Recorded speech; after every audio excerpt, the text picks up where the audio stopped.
Episode 15. Thank you for listening to episode 14. Beep. I am Gary here with my co-host Bear and Brandon. Thanks to Wes Anderson for Moments in Time. Check him out at Wes Anderson Music on Facebook and give him a follow on Twitter at Songs by Wes. Thank you to All Wear Clothing, the official merchandise provider for Over the Line Sports Podcast. If you're interested in doing business with them, mention Over the Line Sports Podcast, and the owner Brandon, not Fart Knocker over here, will give you a great deal on your clothing needs. Thanks to Crandall's Quality Lawn Care. Check him out on Facebook at Crandall's Quality Lawn Care. You can also reach him at 419-704-5471. They serve the Toledo and surrounding area. Mention Over the Line Sports Podcast, and Sean will give you a discount on services. Also, thank you to Verizon, who is a true technology business partner who helps local businesses deploy technologies that positively impact operations and can increase revenue for the company. At Verizon, we do not wait for the future, we build it. Go to their website to get in touch with the sales rep in your area. Check us out. Check that out on Twitter. Bear will make sure to get it up on Twitter what their website is so that you can reach them. Thanks again to Tim and Stephanie at Verizon for all of their support. Also today, we do have a special guest, which I will let him introduce himself in a little bit. But he's going to be covering NBA with us.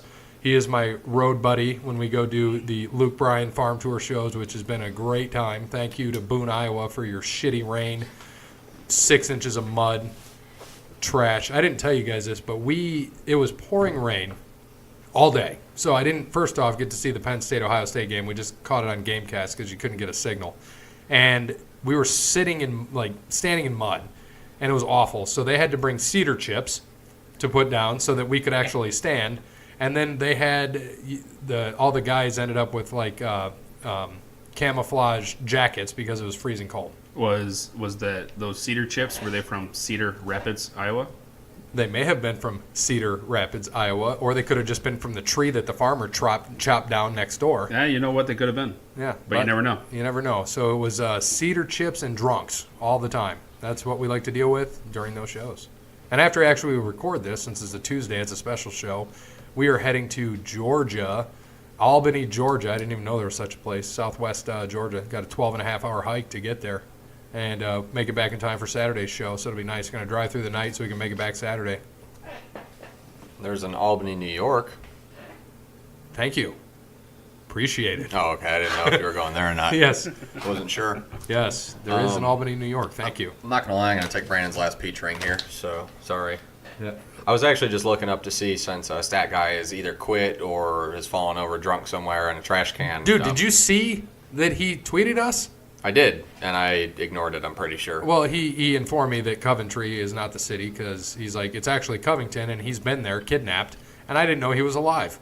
You know, he was down there for like some kind of Ted Nugent.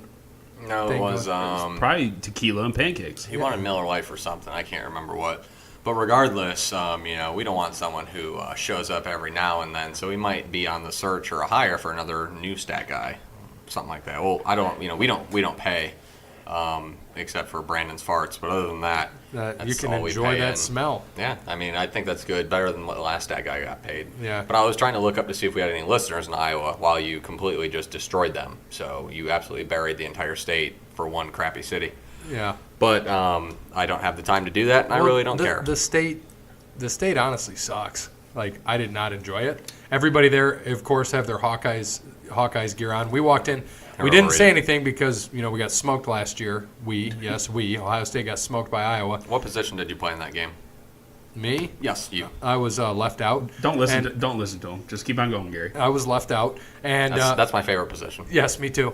And the three of us walked in with all our Ohio State gear on, and nobody surprisingly said anything because they're trash. Because they're Iowa fans. Yeah, exactly. And there were a few Cyclones fans there at some of the stuff, so it was interesting. They're in the Big 12, though. It doesn't really count. Yeah, this is true. So let's get into NBA preview. I will let Bear take it from here and introduce our special guest. Well, go right ahead, Jake. Introduce yourself. All right, I'm Jacob. That's it? Just Jacob? Jake from State Farm. There we go. That's better. That's what I like to hear. What are you wearing, Jake, from State Farm? A Hawaii sweatshirt. Thank you. Yeah, you're not wearing khakis. I'm a little bit disappointed. Excuse me. You're the same Jake that's in third place in the Pigskin PickEm, right now? Yes, that is very Two true. behind us? Okay. I heard you're an NBA guru. Is that also true? I try to be. That's at least what Gary says. He's not totally factual most of the time, so. Just a little bit. Who's your favorite team in the NBA? That would be the Cavaliers. Okay. How do you feel about LeBron going to LA? I'm obviously upset about it, but you can't be mad at him anymore. He did what he promised he was going to do in Cleveland, and, he's moving on to a new team. I agree with you. I'm a big Cavs fan as well. So, it was nice to see him come through with his promise after leaving the first time and then go to LA right now and maybe, hopefully, dethrone Golden State is what I want him to do. I've never been a big Lakers fan. I've always respected Kobe, but never been a Lakers guy. So I don't know how much I'll actually root for the Lakers, but I think as we go, I'm just going to want them to beat Golden State more or less. It's one of those things that it has to happen eventually, right? Not everyone. Yes, not, that all has to dynasties have happen. to end, right? Exactly. Even though the Patriots quite haven't yet, it's going to get there. So what do you think about Golden State and also picking up Boogie Cousins this offseason for cheap? Yeah, they got him for next to nothing, it seems like. They're definitely the force to be reckoned with in the NBA right now. If anybody's going to do it in the West, I honestly think it's going to be the Lakers in the next 2, maybe 3 years. Get that team together a little more, but, you can't argue with how good Golden State plays, spreads the floor, can score on anybody.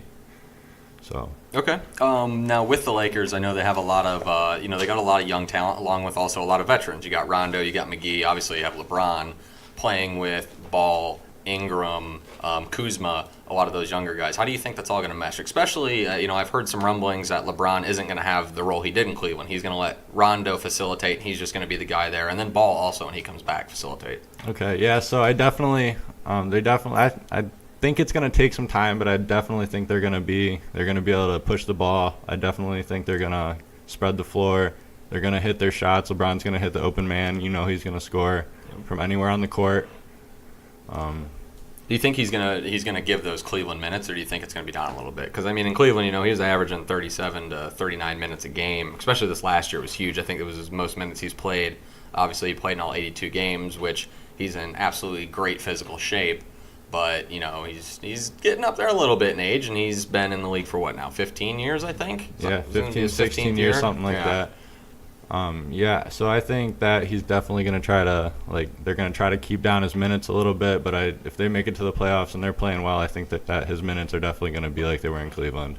I agree with you. And off a little bit of the LeBron Lakers talk, let's go over to the East. What are you thinking in the East this year? There's probably 2 or 3 great teams, and then the rest is kind of just blah, in my opinion. What do you think about the East this year? Yeah, you definitely are going to have Philadelphia. They're going to be really good. They're a solid team. Then you have Boston. Those are definitely probably going to be the top 2 teams in the East this year. The Raptors picked up Kawhi Leonard, so, I think they're a top 4 team in the East, and then you got Milwaukee, but after that I really don't see that much competition. One of the questions I had for you, which I really have always disliked in basketball, you got a lot of stacked divisions, like you have Boston, Philadelphia, Toronto all in the same division. Those are probably going to be 3 of the top 4 teams, but only one team can win that conference, and then you have your conference winners, and then you have everyone else fall in between. Should the playoffs reseed? Should it be the top 8 no matter what? Because you're going to have teams like the Wizards win this year, and they would realistically be a 6 or 7 seed, but they're going to win their conference or their division. So, they're going to be up there a little bit. You're going to have the Pacers as well. The Pacers are probably going to be a 2 seed this year, most likely, just because they're going to win the Central, but, they're not going to have as good a record as Philly, Toronto, maybe even Milwaukee. Do you think there should be a reseeding? Yeah, for the playoffs, I think there should definitely be a reseeding. You want the best 8 teams in the conference. I think doing it by conference champions, that definitely messes it up a little bit. If that's something they're going to do in the future, it's put the top 8 teams in the playoffs. What about just top 16? I know there still has to be an East and West, but you saw last year, I think the West had 11 of would have been the top 16 teams in the NBA. What do you think about that? I would be a fan of that. I think that could be a good move for the NBA as well. I would not have a problem with that. Yeah, I mean, obviously you still have to keep the East and West. You can't have East Coast teams traveling West, West Coast traveling East all the time. It's understandable. There's still got to be conferences, but maybe just get rid of the divisions inside of those and just do your top 16 at the end of the year overall sort of thing. I've always thought that would be kind of interesting. Yeah, I definitely agree. That would definitely be something worth doing. Okay. So we have a Pistons fan at the table, and I'm going to let him interject here in a second. I think I gave my top 8, and it was really the eighth spot. I didn't want to leave Cleveland out. I think they're still going to have a decent squad this year, especially in the East. They're not going to compete with the Bostons, the Philadelphias, the Torontos of the world. But they're going to be able to win some games. I think it's going to go back to old Kevin Love. He's going to be able to run the show. He's not going to quite be that 2015, 2020 guy he was in Minnesota 5-10 years ago. But I think he's still got what it takes to play 30 minutes a game and still put up, 2010 definitely numbers, if not 2013 average. I have the Pistons sitting in my 9 seed right now, and I wanted to flip-flop, and I have a bet with my other buddy Andy on that right now. I think it's first to 20 wins we have. But I want to let you give your take on what you think between Cleveland and Detroit this year, because they are going to be really close. Athletically as a team, I have a feeling they're not going to be off by more than 3 games. And then I'll let Brandon interject once you're done there, Jake. Okay, yeah. So Kevin Love's definitely going to have to become that leader of that team this year, and it's just if they can put that team together and they can start to gel on offense and play some defense, definitely think Cleveland's going to be the better team out of those. But if they can't get that team together and they're not playing together and playing how they need to play, then the Pistons could be the better team. It's just going to see how they're coached and see how they play this year. Certainly will be interesting. Brandon, what's your take on the Pistons this year? Well, just go back to what you were saying. Don't tell Tristan Thompson that what you just said about the Cavaliers. But I like his confidence. I do, because he's not wrong. They still are the champs until someone takes over. He's very true, but I think obviously Cleveland's I think they're gonna struggle this year a little bit. They're not gonna be what they were these past couple of years. I can see Detroit and Cleveland either being 7 or 8. But to go, to talk about the Pistons, I can see the Pistons being, I know this is kind of a far range, but from 7 to 10. Dwayne Casey did give Andre Drummond the green light to shoot threes. So we're going to see how that goes. Which makes them a 10 seed. Yeah. So we're going to see how that goes. So off of that, has Andre shaved his shoulder hair? That could affect his shooting. I haven't seen him in a while. Next time I see him, though, I'll ask him. Okay, thank you. Okay. I think the Pistons, I would love to see them make the playoffs and everything, actually compete. I'm glad that they made a transition. I didn't like the whole president, head coach title being to one person. So I'm glad they got rid of that. Changed up the front office a little bit. Got Dwayne Casey. I think he got robbed in Toronto. I don't think he should have got fired. He was the number 1 seed 2 years in a row? He was the number 1 seeded 2 years in a row and coach of the year last year, and he gets fired. And he just couldn't beat LeBron. Yeah, I see the Pistons either being a 7, no higher than 7, no lower than 10. So, but Cleveland will be in that range too. I don't think Cleveland's going to be terrible. I don't think they're going to be at the bottom. They're going to compete. They're so 7 or 8, no lower than 10. And I agree with you there, and I do think that Cleveland, they could be lower than 10. I do think they could. It depends how the team meshes without LeBron. Like I said, there's going to be a chemistry there. He ran the whole entire show, so this preseason is going to show a little bit. They got the kid from Alabama, Colin Sexton, should be able to run point. Which I think is a great pick. Yeah, he looked good. He looked good in the summer league. I think they got to the finals and lost to the Lakers in the summer league. Is that right, Jake? Did you watch any of that? I did not watch that this year, unfortunately. So I actually have no idea what happened with that. Yeah, I think they either lost in the semis or they lost in the finals to the Lakers. It was one of the two, but they looked good in the summer league, which was nice to see. Like I said, it's going to be an interesting year. The East, though, is going to be weak, so it gives Cleveland a chance to finish at 38-44 and still get the 8th seed, because that's how the East is. They stand no chance in the West. I think that the West is going to be a tad bit weaker this year. The team. You got teams like the Pelicans, who losing Boogie hurts a lot. They're going to drop off. So it'll be interesting to see what kind of records are. I think it's going to be really top heavy on both sides of it. Besides them losing Boogie Cousins, what do you think about them losing Rondo? Do you think that was a big impact too? I don't, because Drew Holiday can run the point and has run the point. But Rondo is still one of the, if not the best assist guy, the best passer right now in the NBA. And LeBron's up there too. But just as a pure point guard, I think Rondo is a great passer. It's going to hurt a little bit, but when you lose Boogie, it's going to be tough. You still have AD, so Davis, he's going to be solid still.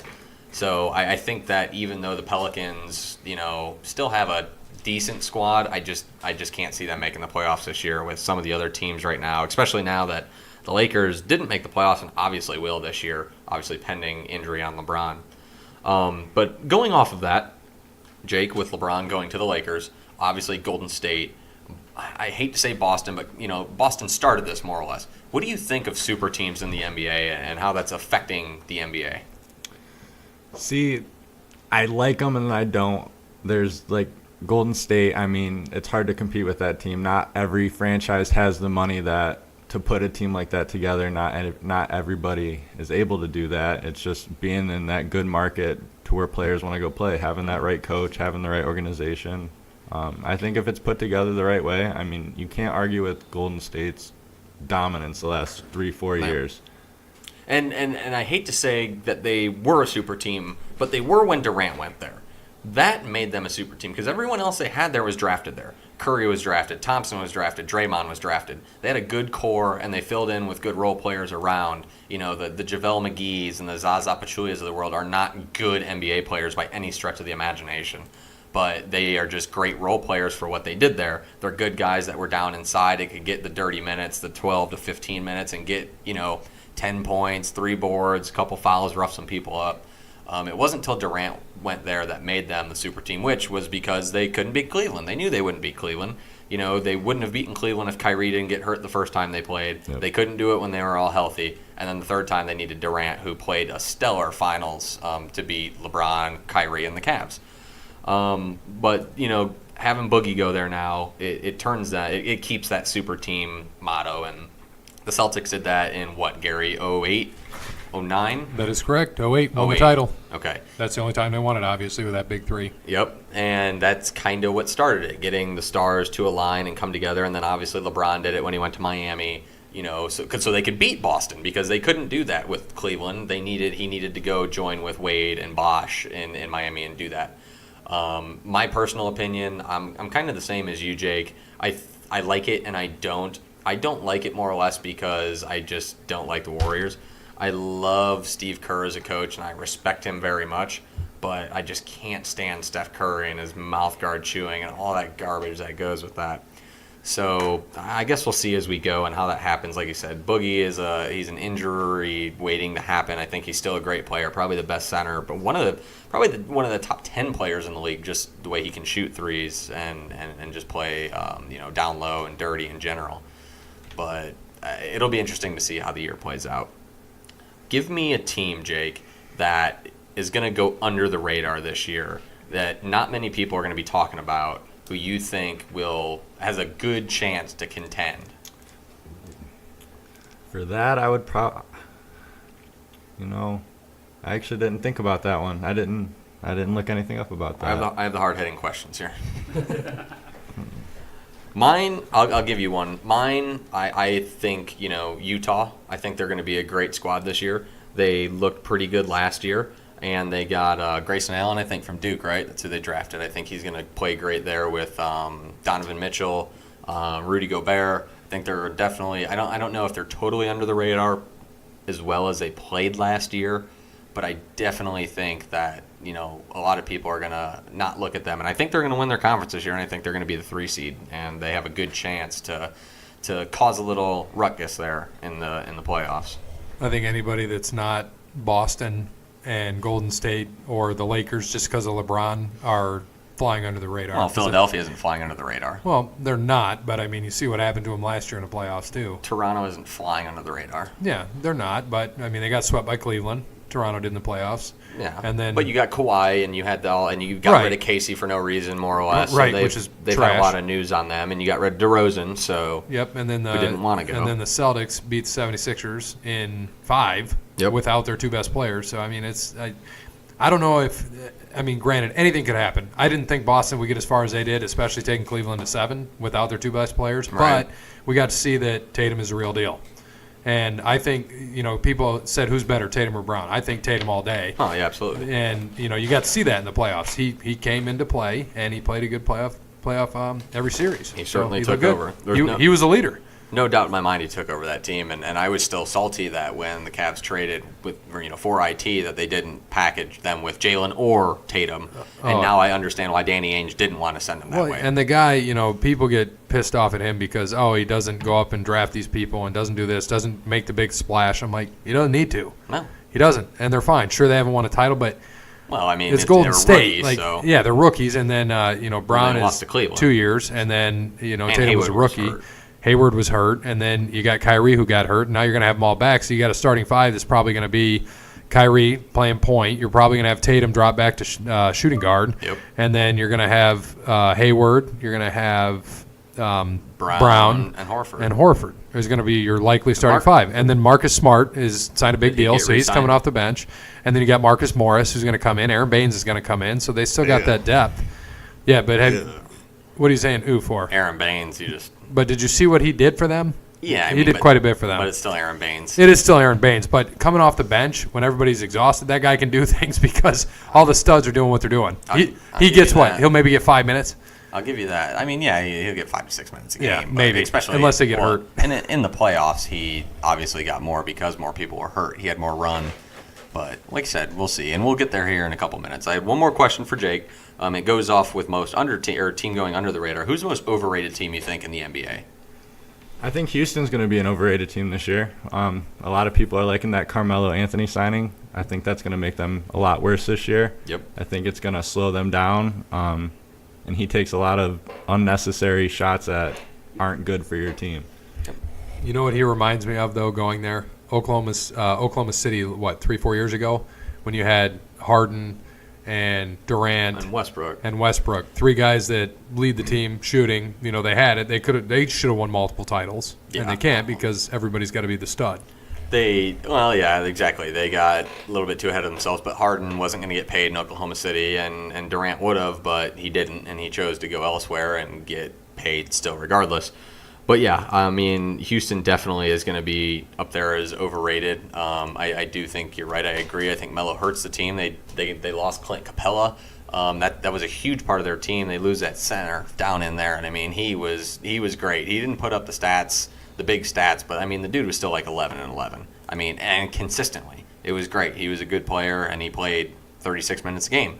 He got hurt a little bit last year, but he getting money elsewhere, so. I think Houston's definitely going to be overrated this year. Brandon, what do you got for overrated this year? I have Houston too. I think them three. I think the addition of Carmelo is what makes them overrated. I don't think they're going to be that good. They're not. Obviously, they're going to make the playoffs. Obviously, they're going to be top in the West, but they're not going to make it to the finals. Okay. And since you did say finals, we'll transition to that, and I'm going to start with you, and we'll come around the horn here. Give me your finals matchup and who you got winning, and in how many games. I have somewhat of an upset. I got Philly over Golden State in 7 games. Interesting. Philly, so what leads you to that? You think Embiid stays healthy all year? Think Simmons he doesn't choke in the playoffs like he did last year? What do you have, 1 point in the final game, I think? Yeah. Not great. I think they got Markelle Fultz healthy. They got Ben Simmons, who he's going to be one of the top guys in the NBA. And yeah, hopefully Joel Embiid can stay healthy this year. I think Philly over the long term. Yeah, I think they're going to be definitely one of the top teams. It's going to be them in Boston going back at it. Yeah, year after year. For a while, yeah. So, I'm going to go with a little bit of an upset. Philly, they're not going to get the top seed. They'll probably be like a third, number 3 seed or 2 seed. So they won't have. Do you think they're going to win their conference or their division, which has Boston and Toronto in it? No. Okay, so they won't be a top 4 seed, or they won't be a top 3 seed then. Well, no, not yeah. I'm sorry. That's right. 4 will be the best they can do if you don't think that they're going to win. That's correct. I'm sorry. Okay. So 4 seed. But yeah, in 7. At Golden State on that in Oracle. Okay. I'm going to go a little bit long-winded. I do have my top 8. I have Boston winning the East. I have the Pacers winning the Central as the 2 seed, and the Wizards winning the Southeast as the 3 seed. Philly sitting at the 4 seed, Toronto at the 5. That conference or that division, the Atlantic, is going to be good this year. So those will be realistically should be your top 3 seeds. Probably will have the top 3 best records in the NBA or in the East, this year. And then my 6th seed will be Milwaukee. Always a team to look out for. They are eventually going to get there. Giannis Antetokounmpo is a monster. He's just going to keep getting better. I do like that team. They're definitely going to be one I'm going to watch a lot this year. I have Charlotte in my 7th seed and Cleveland as my 8th. Probably getting swept by the Celtics in the first round.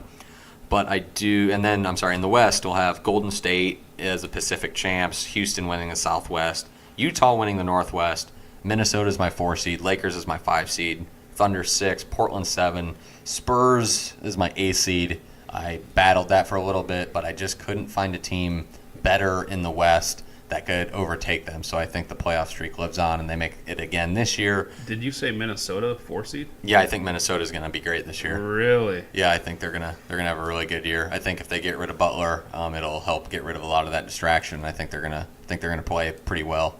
Nice. Mine, I have Boston beating Golden State in 7 this year. I think if Boston stays healthy, they are the best team in the NBA, at least the most complete team in the NBA to take over Golden State. They have the shooters, they have the defense. I think that they can play. Tatum can match up with Thompson, anybody on that team, Curry, Thompson. Obviously, Kyrie can match up with Curry all day. I don't think Boogie stays healthy all year. I hope he does. If he does and he is in the finals this year, I really think that that's going to be where it could flip, because Horford will not be able to guard Boogie. He cannot. Horford is not that good. I think he's overrated, but he plays on a good squad, and he's just a solid guy who's been there, but I don't think Horford's that good. Regardless, I'm sticking with Boston right now over Golden State in 7. Jake, what you got?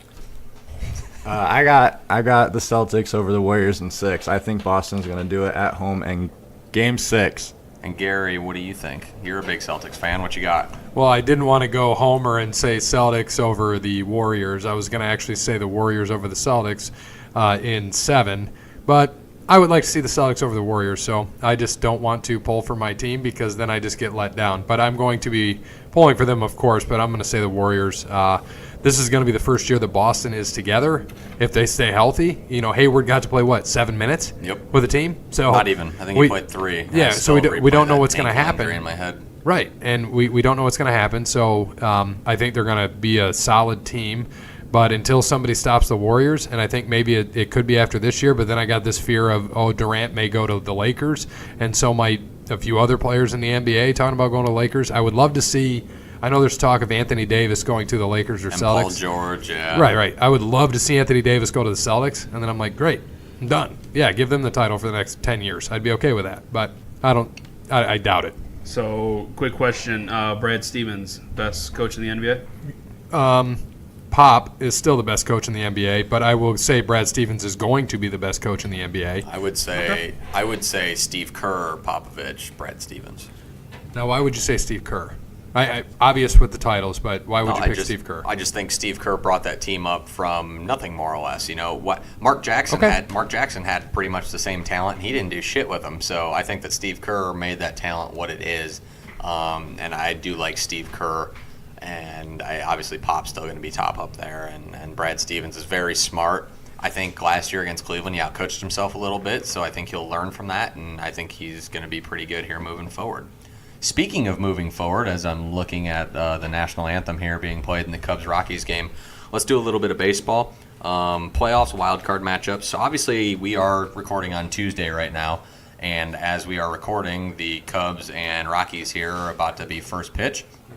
I think tonight, Lester against a very unexperienced Colorado playoff team, but a great offense, is going to win. I think that, Colorado is good, very good. Just I don't think they're going to win in this one little game, this one wild card game here tonight, in my opinion. Brandon, you're the Cubs fan. I will defer to Gary first because I want to get your take after that. I want to have your take last and then we'll go into tomorrow's game, and then I'll give your take, and then Gary's last because the Yankees play tomorrow. Right. So thank you to Jake for coming in and doing the NBA Yeah, that was awesome, preview. Jake. Thank you. And so you talked a little bit about who's playing, correct, in these games, these wildcard games? Yes. Well, just tonight we're going to start, and then I'll go into tomorrow. Okay, but we know what happened with that 163rd game just to decide the divisions. That was pretty awesome. That we had 2 matchups there with the Brewers, who had to win 8 in a row, Yep. including yesterday, to win that division. Won the Central over the Cubs. Amazing. Like that they were able to pull that off and do that. They were out of the conversation a week and a half ago. So the fact that they did that, came back and won the division is awesome. And now they are the 1 seed. So the winner of this game tonight, which it's Rockies at Cubs, and then there's also, Dodgers won 5-2 last night over the Rockies, so that's why the Rockies are there. I don't know who's pitching tonight. Who's pitching tonight? Kyle Freeland and John Lester. And Lester's pitching for the Cubs? Yes. Then give me the Cubs. I'm just going to say give me the Cubs right there. They're at home. Lester's proven. He's been there. He's done that. I wouldn't be surprised if the Rockies won. Maybe they want it more because the Cubs have kind of fallen off this past week. But but they're playing to win. It's an embarrassment that they lost to the Brewers. The Brewers, that shouldn't have happened. And Donald Trump's flying over right now. And it's sad to see that the Cubs had that happen. There's no reason to me that they lost that division. They shouldn't have. No, they never should have. And they just kind of choked pretty much, more or less. And Milwaukee, they've been disrespected ever since Yelich got traded there. Right. And I think they use that as fuel, and I think they're going to keep using it as fuel. And no matter what, if you're the best team or not, when you come in hot to the playoffs and won as many as you have, it's big. I mean, that's going to be a huge push for them. And whoever does win this game tonight goes to Milwaukee on Friday to play, I think. Right. So Thursday. Excuse me, Thursday. Today's Tuesday. Thursday. I want to take the Rockies just because it would be awesome to see. And because they got where did Yelich come from? Miami. And he's in, you said Milwaukee, or not. Yeah, he's in Milwaukee. Yeah, he got traded to Milwaukee mid-year. And he's probably going to be the MVP. He should be the MVP. I There's don't no know reason. if he won the Triple Crown or not. He didn't. He did not. It's going down between him or Javi Baez. So. Yeah, and Baez would be a good. Some of the plays that dude makes, tagging people out. Did you see that on Scott Van Pelt when he's doing the tags?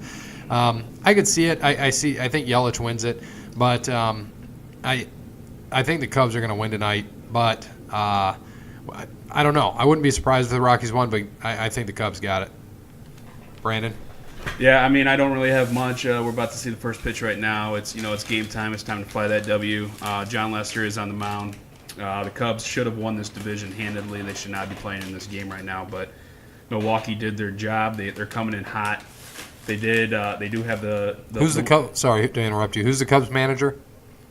Joe Madden. Yeah, Joe Madden. Well, Wow. Joe Madden should have managed better, and they would have won. He should have been a better manager. Better managing, better coaching, and they would have been there. Yeah, and we'll hit on that in the NFL. I really don't have much here. I hope they win. I think they will win.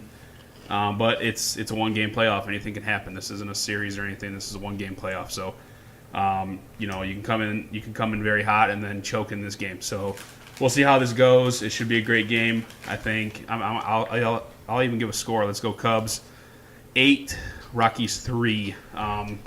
They go on play the Brewers. I think, like I said earlier, the Cubs will win this game. Colorado has a lot of big right-handed bats that should worry Lester. I know he's a great pitcher, but he's an older pitcher. He is experienced vet. But if they get on base and start to run around, Lester has one of the slowest pickoff moves in baseball. There could be a lot of steals in this game if the Rockies can get on base. Lester needs that control. Dude can still throw a 95-mile-an-hour fastball, so I'm not worried about that. He just needs to make sure his control is on today. The Cubs' offense is just as good as the Rockies' offense, so it just depends what Freeland's nerves are like right now. And we're going to see. I don't think he's pitched in a game like this ever, so we're going to find out. There's a lot of pressure, and you're playing in Chicago. It's a tough place to play.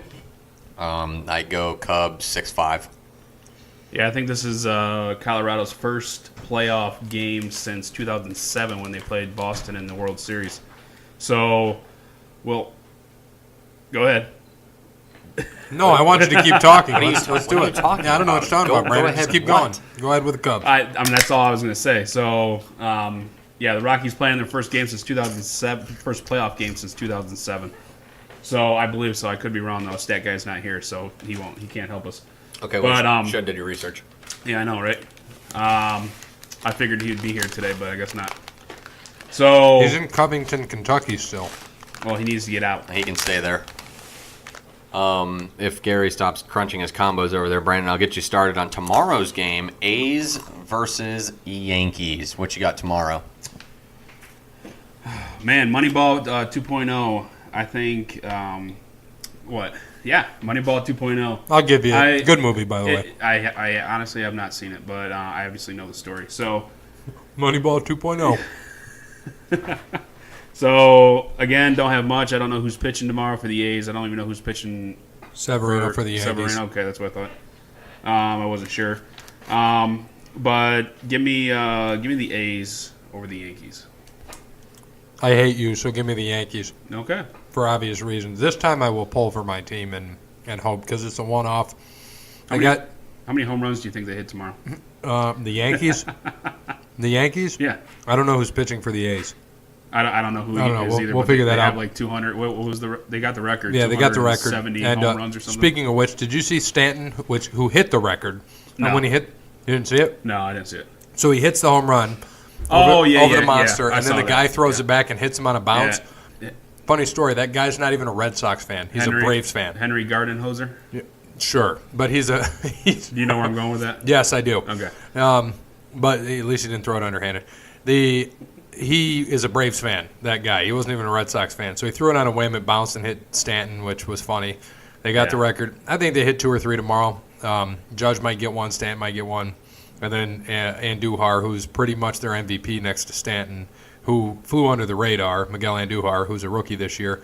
He would probably beat out Torres because Torres is hurt for Rookie of the Year, but I think Ohtani is going to get it for L.A. just because of what he did, unheard of, coming in as a rookie doing kind of stuff Babe Ruth did back in the day. So, that's kind of what I think happens. Yeah, and he did opt for Tommy John surgery, so he's done. Yeah, he's done. Well, and their season's over anyway. Yeah.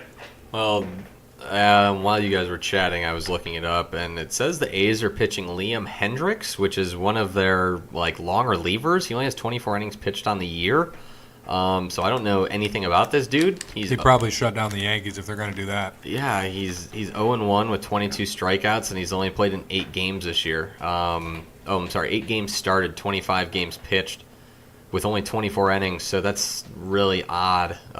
He has given up 3 home runs, so. Looking at that and realizing it, yeah, give me the Yankees tomorrow. I figured, I honestly, I couldn't name more than 3 players on the A's right now. But they did win 97 games, so they got to be good. But yeah, I have no idea who their pitcher is. Sevy at home is normally pretty solid. So give me the Yankees 6-2 tomorrow. You're right, and you're right. It'll probably be 3 solo shots. Get them started. That's what they do. And, now they've got McCutcheon who's there. He's kind of coming on to his own. He's been batting leadoff. And he's hitting some home runs, too. His on-base is pretty good. Batting average is garbage, but his on-base is good. So that's what matters because as long as you get on base, it doesn't matter how you got there, hit, walk, hit by pitch, whatever. You got those guys behind you in the lineup, Judge, Stanton, and Andujar. It's going to be interesting to see what happens. So now we can kind of go into, now that we know what's going on with baseball, still our picks are all there, which is great. So good job on us. All our picks made it. We'll see if Brandon still survives tonight. And good luck, Brandon. So NASCAR, that Roval, man, that was actually pretty interesting. If you didn't watch it, it was interesting to see. Jimmy Johnson was going to make it in, even if he didn't win the race, but he went for the win, spun out on that last turn, and knocked himself right out of the playoffs. So, Brandon, you want to give us kind of an update? What happened? Where'd we finish? How'd everything go? Yeah, he was going for the win. He did finish out of the playoffs. So, he was. People are debating this. He should have gone for the win. He should, but guy hasn't won in 51 races. So, he's up there in second. He got Truex out of the last turn. So, it was just, his crew chief probably told him to go for the win. So, unfortunately, he did spin out. And, man, Ryan Blaney was just in the right spot. He was in third, passed both of them, ended up winning the race. It was literally on the last I forget what they call it right there, but that last turn right there, turn 15, Blaney passed him and ended up getting the win. So Jimmy Johnson is out. Along with him is Austin Dillon, Denny Hamlin, and Eric Jones. This course, like I said, I was even confused. I thought the Busch Series was going, or I'm sorry, the Xfinity Series was going to race this. I didn't know NASCAR was actually going to attempt to put the Monster Energy Series on this track, but they did. And it shook things up. It was pretty awesome. It was good for the fans. I don't know if the drivers liked it, but so your standings right now. Barry, you going to say something? Yeah, it was. I can't remember. I think it was the wreck that brought him to the red flag that I texted you and said that may be the funniest wreck I've ever seen in my life because they just came off the start and everybody went straight into that wall, and it was hilarious. They were on lap 109, I believe, and they were all they were on those tires for about 30 laps on that road course. So they were on bad tires. Brad, all he did was he tried to slow down, make that turn. He just locked the brakes and he just slid right into the wall. It took about 3 guys with him. And then about 4 other guys hit the other wall, the inside wall. So that brought out the red flag. We got going after that red flag. And like I said, Jimmy Johnson, Martin Truex battled for it. They spun out. Ryan Blaney sitting in third. I think he was okay. I don't know if he was okay getting the third spot, but he didn't think he was going to win. Yeah, and Truex was pretty pissed and hit Johnson after the race. He did. He hit him. He spun him right out, and he gave him his thought in his little press conference afterwards. But what did he say? I didn't see that. Just he was basically called him an idiot. He was going to make it in anyways, and he decided to spin him out. To be aggressive and try to get the win, and took himself out. So the standings right now, they look like they all get reset. They're back at 3,000. Playoff points during the season, all those stage wins, all those the laps and everything. Those are stage points that have moved them up. So right now, Kyle Busch number 1, he's 47 plus, so 3,055 in the standings. Followed by Harvick, Truex, Brad Keselowski, Clint Boyer, Joey Logano, Kurt Busch, Ryan Blaney. Now the bottom 4, like I said, they do reset. So sitting at 9 right now is Chase. Kyle Larson's in 10th, who came down to the last lap. Him and Eric Amarola, literally the last lap. I think they would have tied Jimmy Johnson if he would have finished the race. Would have got in. I think Kyle Larson would have got knocked out.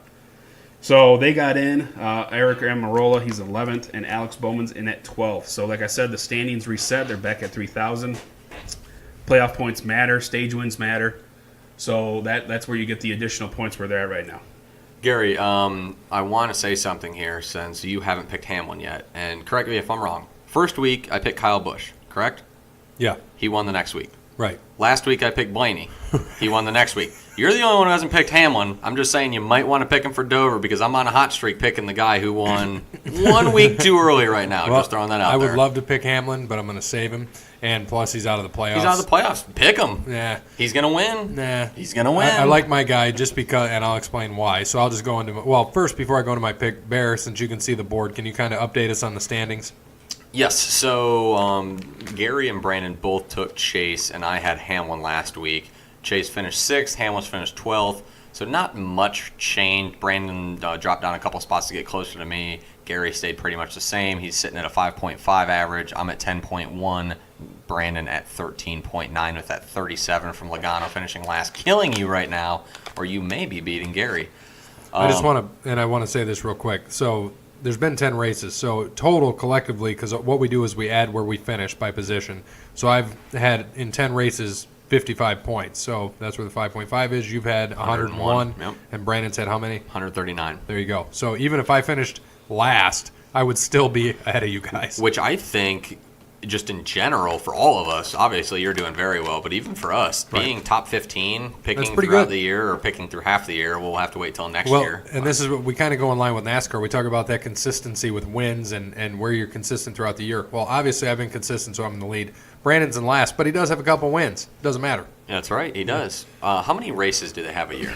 36. 36. So, And 10 in the playoffs, 26 regular season. so I think next year for the whole thing, since there's like 42 drivers that switch out. Well, there's Once actually there's only only 40. there's only 40, and some weeks there's only 37, Yeah. 38. Yeah, but what I'm saying is you have We gotta guys pick a that driver each you have week. guys that rotate through at the end. I love it. You have to, and Let's then do it. we'll knock them off. I Let's think do it. next year, I think that'll be awesome, and we'll put in something, whether it's someone's got to buy like a lunch or dinner. So or are you something are you stupid. So, saying like, for the first 26, you can't pick the same driver. no? Is that For what the, you're saying? he's No, saying for the all whole thing. 36. Because you got to think, yes, I know there's 40 drivers. I know some weeks there's 37 drivers, but there's other drivers. Like this week at the Roval, you had guys who, just they So you think they you qualify think, well on the you road think I'm course. supposed to sit here and I'm supposed to pick Cole Witt to win a race? Yes, but that's the. That's a good chance. Look at and- Trevor Bain did it once. And you know what? That's what happens at the places like Daytona and Talladega. You don't know. Look at Busher. You're not going to pick him, but shit, he go. We up might there pick and him at finish. Daytona. You know there's going to be guys who aren't going to win the race, but you know that you want a guy who might finish. If you pick Cole Witt and he finishes 12th, you just skyrocketed. That's amazing.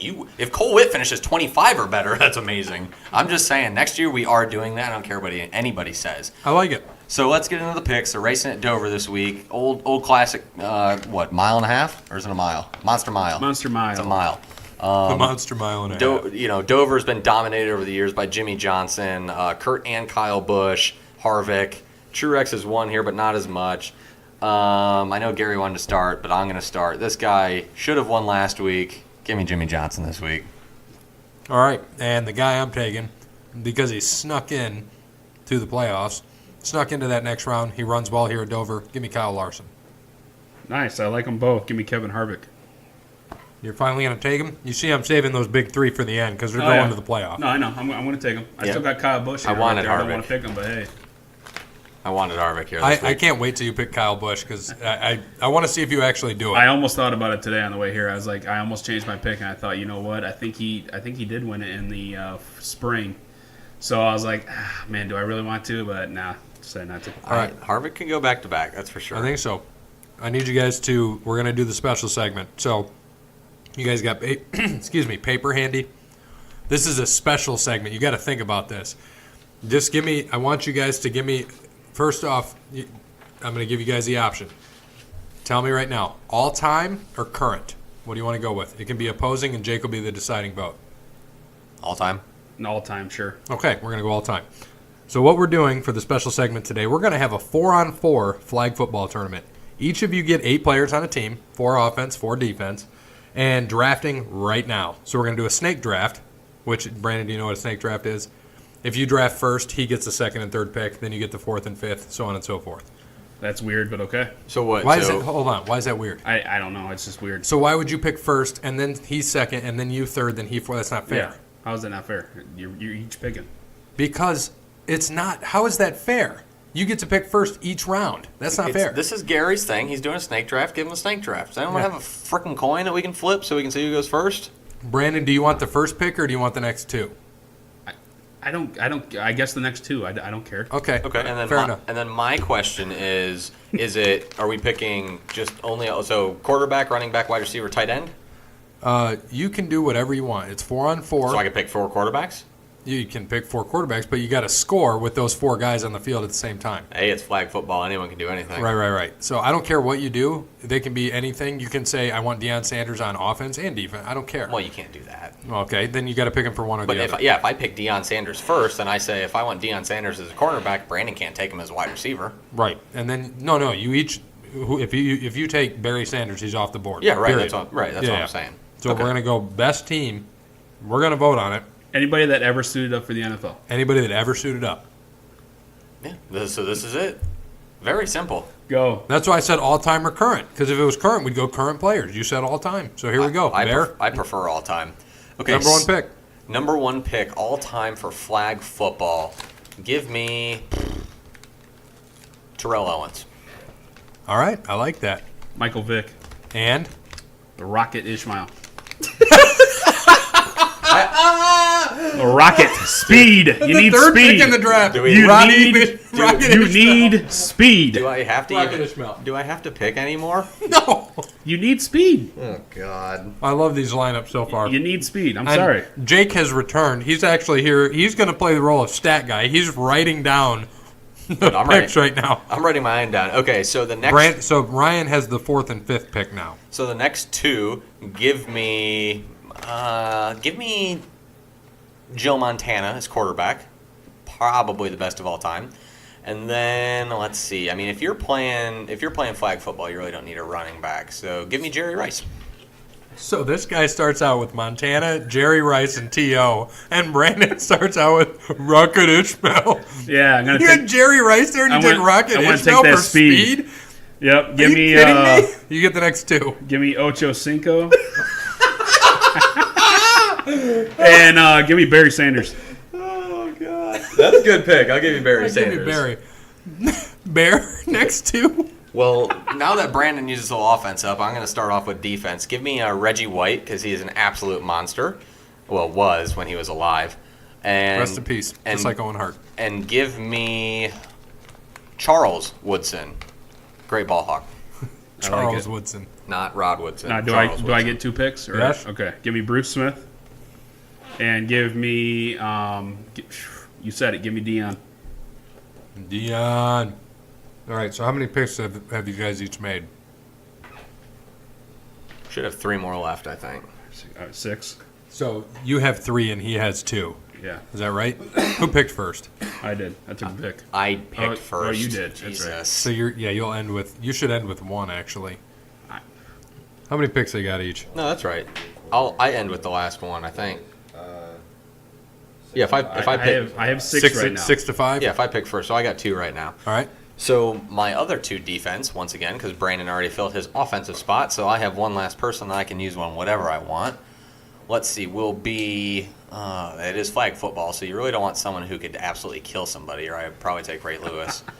Give me, oh, you know what? Give me another Woodson. Give me Rod Woodson, who has most interceptions all time. Man, on you know defense. that literally popped in my head right before you said that. Damn. And last, on my defense side of things, I kind of want a linebacker. You got to get someone who's quick, though. Oof. Andy Katzenmoyer. Do it. No, I'm gonna. Sean Lee. I'm gonna go with a safety. Give me Ed Reed. I like Ed Reed. He's always been one of my favorites. Solid Give me pick. Ed Reed. I like it. Brandon, your last 2. All right, so what I got a lineman. I need a linebacker and probably another cornerback. I mean, I just took 3 defensive backs more or less and a guy to rush. So that is true. You took Reggie White. Yeah, you don't really. he's the guy to rush. Oh, Yeah. yeah. Okay. Because they're basically he's gonna stand back, Yeah. like 7 yards and have to unload the ball Yeah. to Rocket Ishmael. Did you Speed. take who's your quarterback? Vic. Oh well, okay. I wonder how many times that Rod. is solid. I wonder- That's solid. Like That's if you would have said him and Jerry Rice, I would have been like pretty That's good. why I But said- no, I get Vic. That's why Rocket I said Ishmael. anybody that ever suited up. So in his prime, obviously he didn't make it in the NFL, but I mean, dude could fly. So he's gonna make it in flag football with the other NFL guys. I guarantee Rod Woodson shut down Rocket Ishmael. All right, well, we're not going to have that conversation because it's not. I mean, No, we are because we're gonna. I had you guys draft for Yeah, a reason. We're gonna put guaranteed. these lineups against each other. So Come who on, do Brandon. you got? Last 2 defensive guys. Oh man. Rocket Ishmael. Yeah, Rocket. Oh my God. Give me. Man, I don't know who else I want. With your second pick. Yeah. I can't even freaking. Okay, it's my team. I don't care. I know, but I wanted an all-time team. Vic comes out with a solid pick. I just can't Hey, get and over Rocket. I went man. for speed. All right. Gosh. What did he run in a 40? First, I just I can't don't get over know. I don't know. He played 30 years ago. I have that. So no how idea. do you know he's He got did speed? not play 30 years ago. He played for Dallas like 12 years ago. He was a Cowboy. Remember What that? year is it? 2018. His freshman year was 1988. Okay, at Notre Dame. Yeah, that's what I'm saying. Will you pick 2 defensive guys so I can finish? Gosh. Knob. Oh, by the way, Cubs are down 1-0, you loser. Awesome. Appreciate it. Rocket Ishmael. Stop, you're going to distract him. I know. Yeah, I mean, just can't it's my get team, over so I don't care. It's not like these guys are going to walk through the door right now. Now I see why and Brandon doesn't play team fantasy football. Exactly. We should invite him to the league. He'd wear the dress every year. I'm sorry. No. He'd probably win. Yeah, I No. know. He'd be like, no, I Rocket would. Ishmael. TJ Hushmanzada. TJ Hushmazili. Championship. Man. I don't know. Give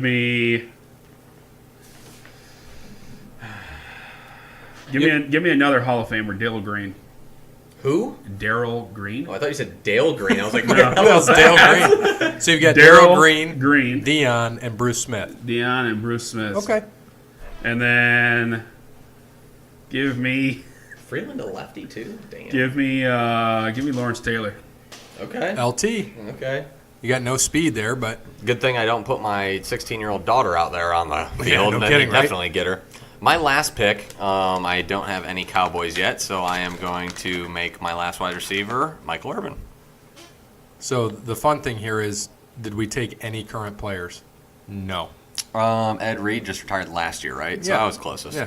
Well, no, he didn't just retire last. He's eligible for the Hall of Fame, isn't he? Yeah, next year. Oh, is it? Oh, so it's Yeah. been a little bit now. Yeah. Huh. But still, 5 so years, yeah. so let me see these teams here. We got to put them on the field. So let's go. Who's on offense first?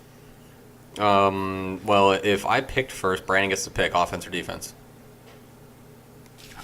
Defense. This is a hypothetical situation. This is It's not hypothetical, that complicated. So you, We're not doing heart surgery here, and you need to put one to another. It's Exactly. And so that's why I fictitious made fla- my picks. Half these guys are dead. so on the field, he's got, and all these people in their prime: Bruce Smith, Deion Sanders, Daryl Green, and LT. Going up against Joe Montana, T.O., Jerry Rice, and Michael Irvin. Come on, They're going to get torched. give me my offense, please. Yeah, they're going to get torched. Okay. Who's LT gonna cover? Michael Irvin, the worst of the three wide receivers. He's gonna, you know what he's gonna do? He's gonna just have cocaine on his shoulder and just be like, "Hey, Michael, come here, Mike, come on, man." Okay, now flip him the other way here. All right, we'll flip him the other way. So, Mike Vick, Rocket Ishmael. I can't even. Rocket Ishmael, Ocho Cinco, and Barry Sanders. Not too bad. Your worst player on that team is Rocket Ishmael. Okay. Your second pick. Oh, man. It's okay. Going up against Reggie White, Charles Woodson, Rod Woodson, and Ed Reed. I mean, his offense is good. You know, if you ran the option with Barry and Vic and just kept Rocket Ishmael a decoy, I think that'd be great. But come on, I mean, we know who has the better team here. Yeah, I thought this would be more. It turned out to be fun and funny. This is why we do it, Brandon. It's I don't hypothetical. care. I It's went for speed. hypothetical. It's a hypothetical debate. Yeah, and you guys don't really know who the Rocket is. So that's fine. I don't Dude, he care. played for Dallas. I don't care. I know who Rocket Ishmael is. Don't be mad. Did he play with Quincy Carter? And you don't even know how to pronounce his real Yes. name. Rajib Ishmael. Rahib Ishmael? I think so. Yeah, Rajib. Rajibi Ishmael. Rajib Ishmael. So yeah, I mean, I don't care. The guys finished second in Heisman Okay, Heisman fine. Trophy in 1991. Fine. Okay. So I mean, 1990. I'm sorry. So I don't care. I don't care if he didn't make it in the All right, NFL. He then played in here- the CFL. Okay. I don't care. That's fine. No, it's good. I said anybody that ever suited up for the NFL. right now. I know. No, I'm not, because you guys are It was so your making so. second You guys pick. are making such. I don't care. The guy can fly. Throw him the damn ball. He's gonna be open. Michael Vick is an inaccurate passer, though. Why don't you put Brady Quinn with him? Yeah. I'm shocked he didn't take Brady Quinn, Jeez. the greatest quarterback in Notre Dame history, right? Yeah, But he you got, is. You got that new guy. I like him. What is it, Book? Yeah, Yeah, Ian Book. Is that right? yeah. Yeah. He looks good, man. I know you said give him a little bit, but Yeah, we'll I'm not talk drinking about that Kool-Aid yet. it. I know. So, okay. That was fun, but I want to keep this going just because I want to hear what Brandon does. So, because basketball, Brandon, do you follow enough basketball, know enough history about basketball? Honestly. Yeah. Okay, let's do basketball. Starting five. All time. You want first pick or you want the next two? Give me the next two. Fine. Okay, Bear. Michael Jordan. Michael Jordan, number one pick. LeBron James LeBron James. and Shaq. Okay. Give me. Ooh, I shouldn't have taken Michael because I kind of want Kobe. Yeah, give me Kobe, and give me Wilt Chamberlain. Nice. I like it. I need a 4. Give me. I got 2 picks or 1. Yeah, 2. Give me. You better take the 2 I'm thinking of. I'm probably not. Give me Tim Duncan at the 4. Okay. Give me. Let's see. I need a 1 and a 2. Give me John Stockton. Okay, that's one. it. That's all you got Yeah, I there. know. You're right. I have Jordan, Kobe, and okay, so I need a facilitator. So give me AI, and I need a 4 more or less.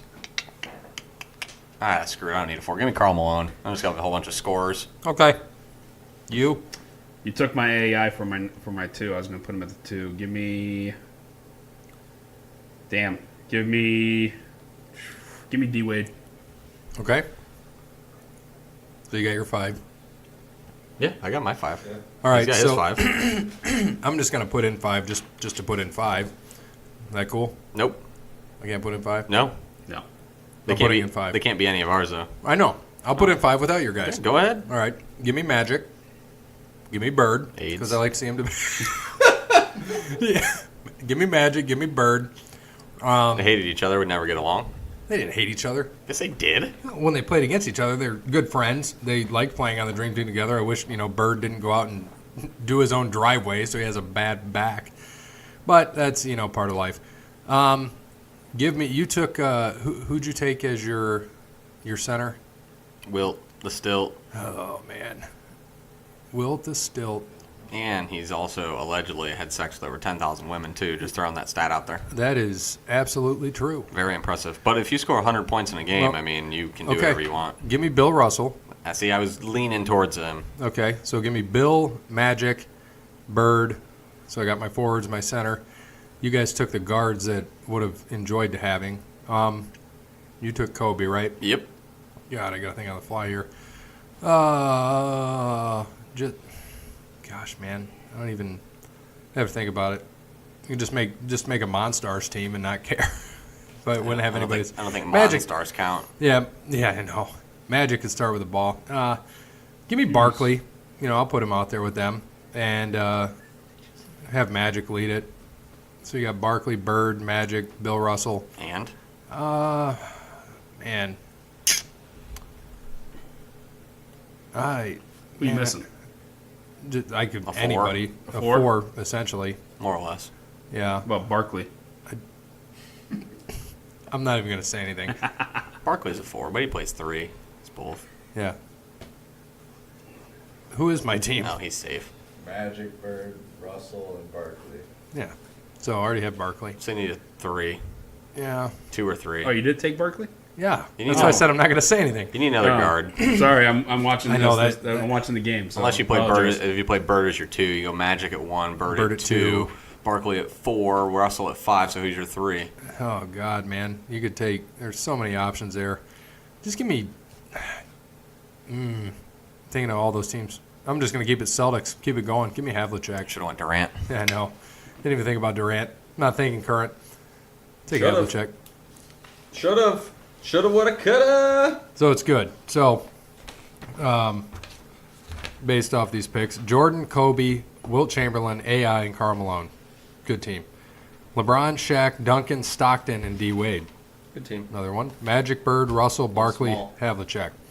So, I think just on a whim, pretty good teams. That was fun. Brandon, sorry about the whole NFL thing, but it's all good. Rocket's a good one. He can fly. Can he literally fly? He might. That's why they call him the Rocket. They didn't call him the Rocket because he's slow. Insider. Speaking of Rocket, how about college football last week? College football. Are we was- transitioning? Yes, we are. College Alrighty. football was great. The man of the hour, Brandon, 7-2 on his picks, and Bear was 4-5. I was 3-6. So currently, Brandon took over the lead. Should be betting, gambling, 34-19-1. Bear 1 game behind, 33-20-1, and I'm sitting at a wonderful 25-28-1. Now under 500, so I'm losing money if I'm betting. So looking good for the year. Let's just get right into the picks because it's there's nothing else really to talk about. Number 1 Alabama. Whoa.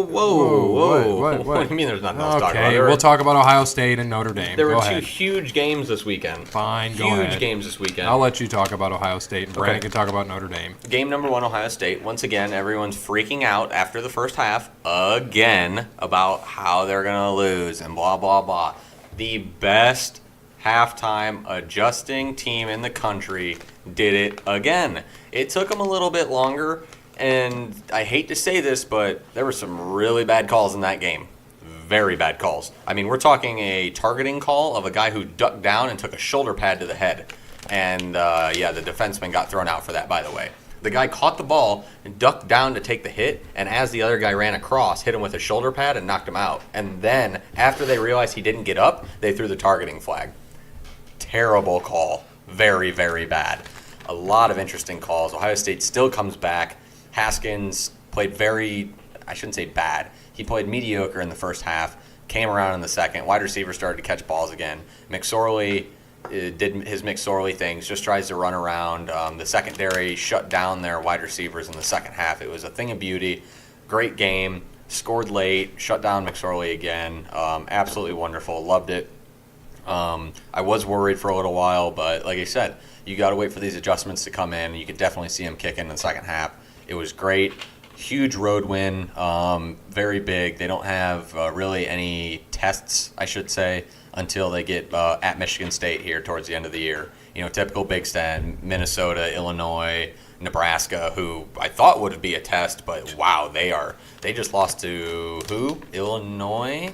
They got beat terrible. they got beat by somebody bad. Yeah, They might not win a game this year. yeah, it's rough right now, and Frost wants everyone to buy in, and no one's buying in. I wouldn't be shocked to see a lot of transfers after this year. They're probably lucky they canceled that game against Akron because they might have lost against Akron too. Yeah, We saw a Nebraska fan when we worked the shows over the weekend. I said, "How do you feel about Scott Frost?" Her response was, "Love him. Love when he played there. Love what he's going to do with the team." I mean, Okay. I mean, it's going to take time. You can't. He was not going to go in there and be the But savior. 0-4? Well, yeah. I mean, they're just playing bad. this is the biggest thing when you come into a team who last year was 5-7 or something like that, 6-6. They were okay. They weren't great, but you don't have any of your people. You need to get your coaches in, and then you need to get these kids here to buy in. And they're not right now. I think that they don't like the change. The seniors definitely don't. No one in that locker room is stepping up. So, yeah, you're going to have to give him time. And he needs to get his recruits in here, and he's going to have to bring people in. And he's Scott Frost. He is Nebraska. He will bring in kids. I don't think it'll be quite like the mid-'90s Nebraska, who is a great team. But you cannot judge him with whoever else was. I don't even know who the coach was. Was it Bo Pelini? Or was that a while ago? Nebraska. That was Bo Pelini. Before? Yeah. Was it Pelini? No, it was Bo Pelini, but then it was Mike Riley. Okay, yeah. So, these kids from, especially after Bo Pelini and his big coke nose ruined that team anyway, or ruined that frickin' school. Yeah, and then Mike Riley came in and did a little bit, but not enough. But you don't have your guys yet. If you don't have your guys, you're not going to win games. It's tough for kids to buy in, even though, you're the coach, you're the boss. They should buy in. Obviously something there isn't quite right. I guess we'll see as they go on. But you're right. They are bad. If they didn't win a game this year, I wouldn't be shocked one bit. Sorry, going to Notre Dame, Stanford. Yeah, it was. I didn't watch any of the Ohio State Penn State game, so I can't really hit on that. I saw the end. Terrible call by Penn State to run that zone play. I mean, they just ran right into that blitz. I'm happy you brought that up. What the hell was James Franklin thinking? I have no idea. And they called like 2 timeouts, and they they played the chess match. Ohio State saw him line up, and they called timeout. So Urban got he got with Shiano. They got the defense ready, and then they saw what they put out on defense, and then he came out to that. But what did he see? Because there were still 7 guys in the box. I don't know. That's what I still don't understand. I don't know what you saw. I don't know what he saw in that. But and it's funny because they showed the highlights before leading up to this. and it's McSorley here, McSorley there. 52-yard run, I mean, 45-yard. The dude was Put the ball torching in him. his hands and you run a zone into a blitz on 4th and 5 or whatever. I mean, like, are you out of your mind? He had what, And like 175 yards rushing on 25 carries? I have no idea. Insane. Had his longest run of his career, most rushing yards of his career. 4th and 5 with the game on the line. What do? You Let's give it hand to it your off. crappy Was it running a back? fullback or halfback dive? No, it No, it was zone. a draw. It It was like a Was draw this a draw? zone. Yeah, Yeah, it it was was like, and he got stuffed behind the line and didn't even, he didn't get 4 yards and it was close. He got stuffed right behind the line, so no one was fooled with that. And I don't know if you saw I don't know if I showed. I might have sent it to Carter. But the video of the kid afterwards going, Franklin, we still love you, but what was that? And he was like, he had to get restrained. He was so mad. Like, what a classy person James Franklin is. I have not liked him since he came to Penn State. He's not a good person, and he puts on a big fake face. He's a terrible person. He's not a good coach either, and he's gonna get exposed for this here very soon. He gave a good speech at the end. He did. I did like his speech. You could But, really. but it's fake. It's fake because he had to get restrained from a student saying nothing of no rude, no racist comments, no you suck, get fired. Was Coach, I love you, but that was a bad call. I had to get restrained. How embarrassing! Just walk away. You're a I've grown had to man. Restrain you from Brandon. Grown man. Exactly. I've had to restrain you from Brandon. From what? I'm not In your I'm conversations and debates. I'm not a coach of a frickin' D1 football school. I know. So what does it matter? You're a coach of life. That's man. apples and oranges. Coach of life. My point is that James Franklin is not a good person. He puts on a fake face. I don't care what he told his guys after or what he told the media. After watching that, it was absolutely hilarious. So you know who would be a better coach than James Franklin? I hope you Keegan say Michael it. Key. I know. Much better coach than James Franklin. Could be. He looks more like James Franklin than James Franklin looks So like James do you Franklin. think this is off the wall? Do you think Woody Hayes was a good person? Later in his career, no. Okay. He made one mistake. Oh, do you think Jimbo Fisher's a good person? No. Okay, so they're all bad people. Yeah. So Most all coaches. So where are we at with this? Wait, then? why We don't you disagree. think Jimbo is a good coach? You didn't see him grab his I players? did, home? but did you see what the player said afterward? He said, "I deserve it." Yeah, he does. That's what I don't like So- about this. I mean, one, like I said, we're What else is he going to say? No, this guy's an asshole, and I don't want to play anymore. So we're going to have the same thing with Clemson. What happened with their quarterback? How's that look for that guy now? Who was it? Kelly Bryant? What are you talking about? well, I mean, Kelly Bryant's transferring. He didn't. That's No, it was a defensive player who didn't like. Who, But I'm saying the players, it's like the inmates run the asylum. So Kelly Bryant thinks he can run the asylum. Now he's not going to play at Clemson. And of course, the quarterback gets hurt, and now Yep. this jackass can't play.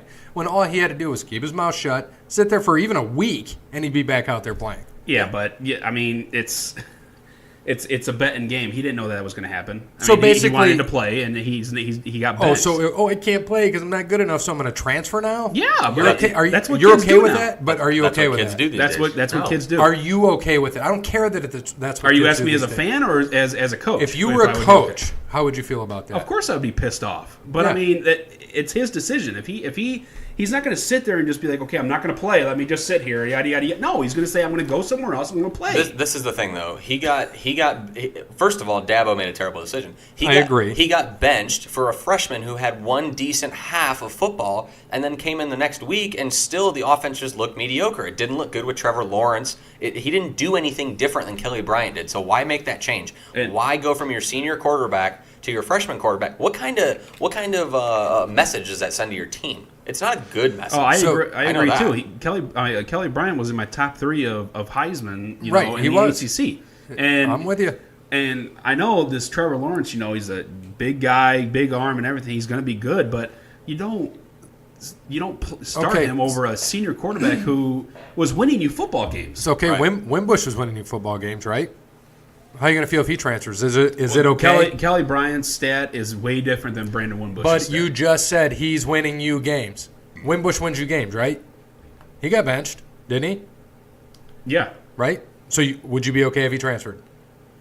I mean, yeah, if that's what he wants to do. And you're totally fine with it. Well, Wimbush Yeah. is going to transfer because he ain't getting that job back. And see, the only But that time, was the first time that Kelly actually made a good decision as coach in a long time. No, But- I totally agree. but you gotta I see- think that quarterback you have is going to be something. But you got to Well- look. Wimbush was struggling against Ball State. Yeah. He was struggling against who'd they play before Ball State or Harrisburg High Vanderbilt. School. after I don't know. yeah Vanderbilt.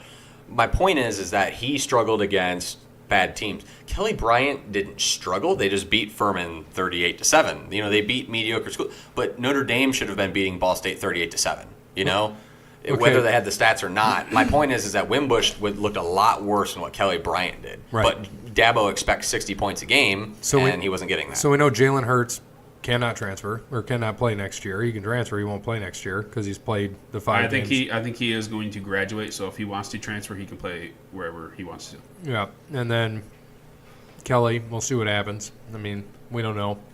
Who cares? But listen, that decision by Dabo was a terrible decision because it came to bite him in the ass. They should have lost that game. They should have. I watched that whole entire game. How about the ending with the fans? I thought that was. I mean, like, come on. I saw and I posted that, and I was the first one to say that was the dumbest thing I've ever seen. But I guess at every home game they do that, and I am air quoting hard right now for the people in listener land. Jeez. I guess they do that for every home game when they win. Allegedly, that's what they say. They always rush the field when they do. I don't know. That's just what I saw on Twitter. So before we go into the next thing, so Brandon, you talked a lot about coach your guys better, right? Yeah, are we doing this now, or are we doing this in the when we talk about NFL? Yeah, let's save it for NFL since we got in the NFL. Okay, Yeah, so Can we go to our picks now? Let's do our college picks. Okay. I guess I won't talk about Notre Dame. That's okay. Well, you did, and you went into something else. So go ahead and give a brief synopsis. No, I mean brief. They did what they did what I did not think they were going to do. Let's put it that way. I did not think that they were going to blow out Stanford the way they did, 38-17. You know how much money people probably lost? Because we were sitting here like Stanford, give them the 5. Oh, I didn't bet on them. Did you bet on them? I lost $50 on that. Yeah. Oh, I was all over Stanford. People probably lost a shit. And it looked good they were going back and forth. It was a good game till halftime. Yeah, it was. And I thought if I was betting, I would have bet on that, and I would have bet on BYU and Washington because just what we've seen with BYU, and then they would have lost. They got their asses handed to them. Yeah, it was. They were, what was that, 17, and they got beat. They got beat pretty handily. You didn't have that in. I thought Washington was top 10. No, they dropped. They dropped. They were yeah. 11? Okay, good. Yeah. I was about to say because I was looking at it. I was they're like, back Washington. in. They're back in now. So, yeah, Notre Dame made the change, obviously, that we just talked about a couple weeks ago. I'm not ready to drink the Kool-Aid on Ian Book, but the plays that he was making, his pocket presence, awareness, I mean, good Lord. He surprised me. Obviously, he put a smile on my face. I want to see him do it for the next 7 games. Hopefully he can, but I don't know. We'll see. Like I said, his plays that he was making in a couple plays, his blind side. I mean, he I don't know how he saw it, but he juked one way, ran around the other end, and totally juked out this one guy and threw the ball down like 10 yards, made a first down. I mean, just that pocket awareness is crazy that he has, and I hope that he can keep it up. I hope this isn't just a couple games where he's playing out of his mind and then he comes back down to reality. Notre Dame needed to make that switch. They weren't doing anything offensively. They weren't able to throw the ball with Wimbush in there, unfortunately. Ian Book just gives that passing game, just takes that passing game to a new level. So that's why they made that switch, which turns out, as of right now, pretty good switch. Yeah, I agree. Like you said, I think Brian Kelly made a good choice on that. I told you in the beginning of the year, I'm pretty sure when I gave you that Notre Dame was going to be 8-4, that it was going to be up to Wimbush. So now it's kind of hard to pick because if I knew this dude was going to come in, I probably would have changed it a little bit. Because realistically, if Wimbush plays that Stanford game, they probably lose. It'll definitely be closer, but they probably lose that game. But I do want to say, and I'm not taking anything away from Notre Dame, they absolutely beat the shit out of Stanford in that second half. They played really well. Like you said, Gold is very good. He is a lot better than Wimbush. That's his job. Book, not Gold. Shit, why do I keep saying Gold? I even texted you that. I keep thinking it's Isn't there an announcer or a reporter who's called Ian Gold? I think there is, yeah. Is there? I'll check that out since Stat Guy is not here. But with that, Stanford did play 2 road games in a row. They had to travel both times, so they were a little beaten down. So I'm interested to see what Notre Dame does this week against Virginia Tech. At Virginia Tech, a team that just played at home and after losing to Old Dominion a couple weeks back has looked a little bit better. This should be a defensive struggle. And I think a little bit better defense than, well, I shouldn't say that because Old Dominion put up like 49 or something. but allegedly supposed to be a little bit better defense than Stanford. So we'll see what Book, not Gold, can do this week on the road, because this will be his first road test. I don't really count Wake Forest as a road test. Right. So. No, And- and North Carolina wasn't a road test Real, last year either. real quick, Ian Gold. So he played in the NFL for the Broncos. He was a linebacker, played 8 years for the Broncos and Tampa in 2004. He went to Michigan. So I still don't know who he is, who but that that is. name's Yeah, sticking but in your yeah, head. I don't- Is it I Gold even- as in GOLD or GOU? I'm thinking. I think GOLD. I think it's just because it's 4 letters. I think that's why I'm getting confused It with could Book be and Book, Gold. Gold, same thing. Gold Okay. Book. Gold. All right, Goldberg. I have Goldberg. Gold Dust. Gilberg. Oh wait, that's wrong. Sorry, So- that'll be Saturday. Question for you both. Speaking of And Goldberg, 22 years ago, 27 years ago today, Mighty Ducks came out. Fun fact of the day. Yeah, isn't that the one where they? I think I saw that on ESPN or First something like that. Yeah. So, quick question for you guys. Let's say hypothetically, Brandon, this is hypothetical. Alabama runs the table. Ohio State runs the table. Oklahoma runs the table. Clemson runs the table. Notre Dame runs the table. All 5 of those teams. Who's out in those 5 teams? This is the only way I believe Notre Dame does not get in the playoff if they go undefeated, because you're not going to put because they're all going to be 13-0. They're not going to be 12-0 like Notre Dame. They're going to be 13-0. Well, no, yeah, because the Big Ten is playing their championship. Yep. So that's the only way I see. You're not, and I don't mean to brag just because I'm a Notre Dame fan. Notre Dame, the name carries a lot of weight. You're not going to keep them out if they're 12-0. I'm sorry, you're not. You're not going to keep them out. I think out of that hypothetical situation, Clemson is out. They have a lot of very eeky close wins. The Syracuse one, blowing it to Texas A&M. Granted, that was in Texas A&M, and they were ranked at the time. But as they go, I think Clemson's going to lose here at some point. It's going to happen. So I don't see that. But like I said, in a hypothetical sense, I see Alabama being 1, Ohio State being 2, Oklahoma being 3, Notre Dame being 4, just for the fact that they. And I would like to see it. I think that would be fun. I think Alabama Notre Dame would be good. I'd love to see Notre Dame get in there and play Ohio State. Just for the podcast, I would love to see Notre Dame at 3, Ohio State at 2. And of course, I I would like love to see that Oklahoma and because Ohio State play. It'd be I fun. would too. That would be a fun game. yeah, but I know what you're saying with Clemson. They are probably going to lose, but if they go undefeated and Notre Dame just squeaks out a couple more wins, they're gonna. I mean, Who's the hardest game left on Notre Dame's schedule? they gotta go to Vatech. Playing This in week. Blacksburg it's gonna be tough. Of That's course. just how But it I is. think, man, after that, I like your quarterback, man. I think he's something else. He's fun to watch. Yeah, I know. what do they have after this? USC obviously sucks, so that's unfortunately no longer going to be a ranked game. that's a rivalry game. I don't care. That's Ohio State, Michigan. But if USC comes in at 5-5, whether they beat them by 3 or blow them the hell out, they're not ranked. So it's not like it's been in years past. Well, yeah. I mean, I'll let you guys think that way, but for me, that's a rivalry game. They could be both 0. One could be 11-0, and the other could be 0-11. It's still a rivalry game. still a rivalry Absolutely. I agree, So- but I agree. But if Ohio State did that and they played an 0-11 Michigan team and won by 3 in Ohio State or in Michigan, you guys are going to be like, oh, Michigan's 0-11, who cares? So that's my point, is that, they suck. Who cares? It's a rivalry game. They're 0-11. Ohio State should beat them. That's how people look at it. That's how they're going to look at it going in. That's a fact. Clemson's schedule, whether you like it or not. Clemson's schedule, they got at Wake Forest, home to NC State, at Florida State, which they could lose, home to Louisville, they could lose. They could lose to NC State at they home. could- They did yeah, 2 yeah. years ago. Definitely. I'd take NC State over Florida State. Oh, same here. I watched Notre Dame lose to Florida State. Clemson, Watch Wake Forest put up a fight this week. they play at Boston College, Duke at home, and then end with South Carolina. That Duke game. They're They're going to lose 2. Watch that Duke game. I think that might be. Watch the South Carolina. They're going to lose 2. They will. We don't think of Duke in football at all, even though they did beat NotreAme a couple years ago. Didn't they just lose? And I was at that game. Yeah, they did lose to Vatech, but That's because this is the 3rd or 4th time they've been ranked, and every time they've been ranked, they're like 0-5 when they're ranked. Yep. Like poor Duke. Where's that Duke game at? That is home. Oh man, I thought it was gonna be at Duke. Okay, Home for Clemson. Yeah, watch that Duke game. It's gonna be Yeah, close. well, here, let's, last thing before we get into this, because it just came on the top of my head. We'll probably all might agree. Who is your surprise team currently? I think it's hands down a team, but go ahead. Surprise team right now? LSU, for sure. They're a surprise team for you? Yeah, they were unranked, and now they're 5th. Okay. Yeah, I think it's either LSU or I want a surprise good team. Yeah. Well, you give either. I didn't give you a thing. I'd be okay with a bad one, too. I'll give you a good one, another good one. West Virginia. I didn't think they would still be undefeated right now. I think I had them at 9-3 or something. So I had we them playing in the Big 12 championship when we did our preseason picks before the season started. But they're always that team. They're always that team too. That they're going to start off 8-1. 8-0, and they're going to finish 9-3. Everyone also thought that they were going to get them handed this weekend, and they put a stomping on whoever the hell they played. I can't think of it right now, but yeah. Go ahead. No, my bad surprising team, and I know you were totally thought this way too. I mean that they were going to be bad, but UCLA, good lord, they might not win the game either.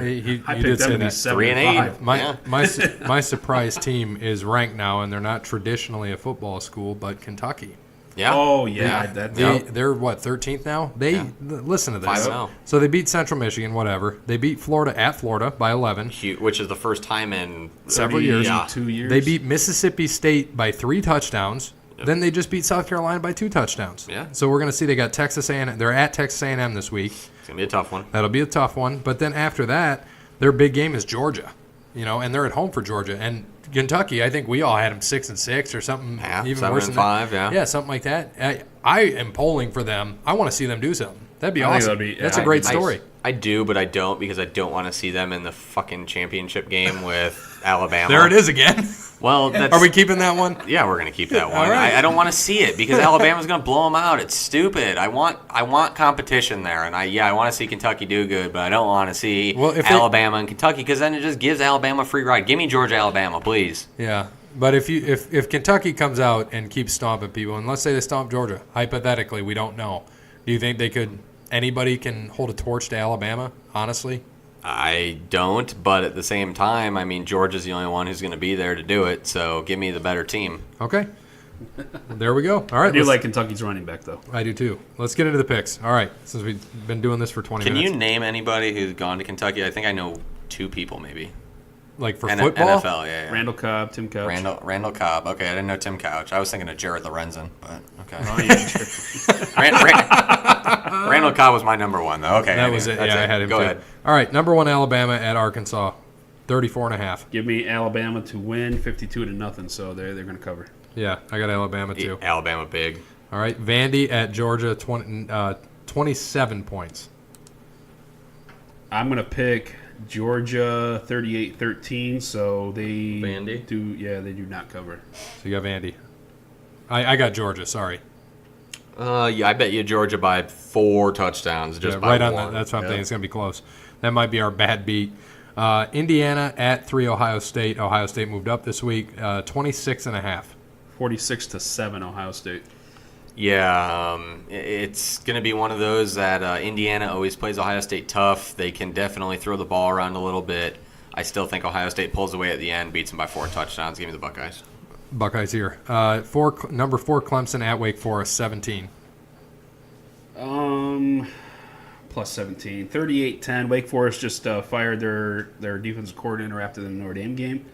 So I don't know what they did last week, but yeah, they're not going to put up that much of a fight. 38-10. Trevor Lawrence update. Does he have a concussion? Is he going to play this week? He's supposed to play this week. Neck strain from what I saw. Oh, not a concussion. Yeah, they said he's probably going to play. Okay.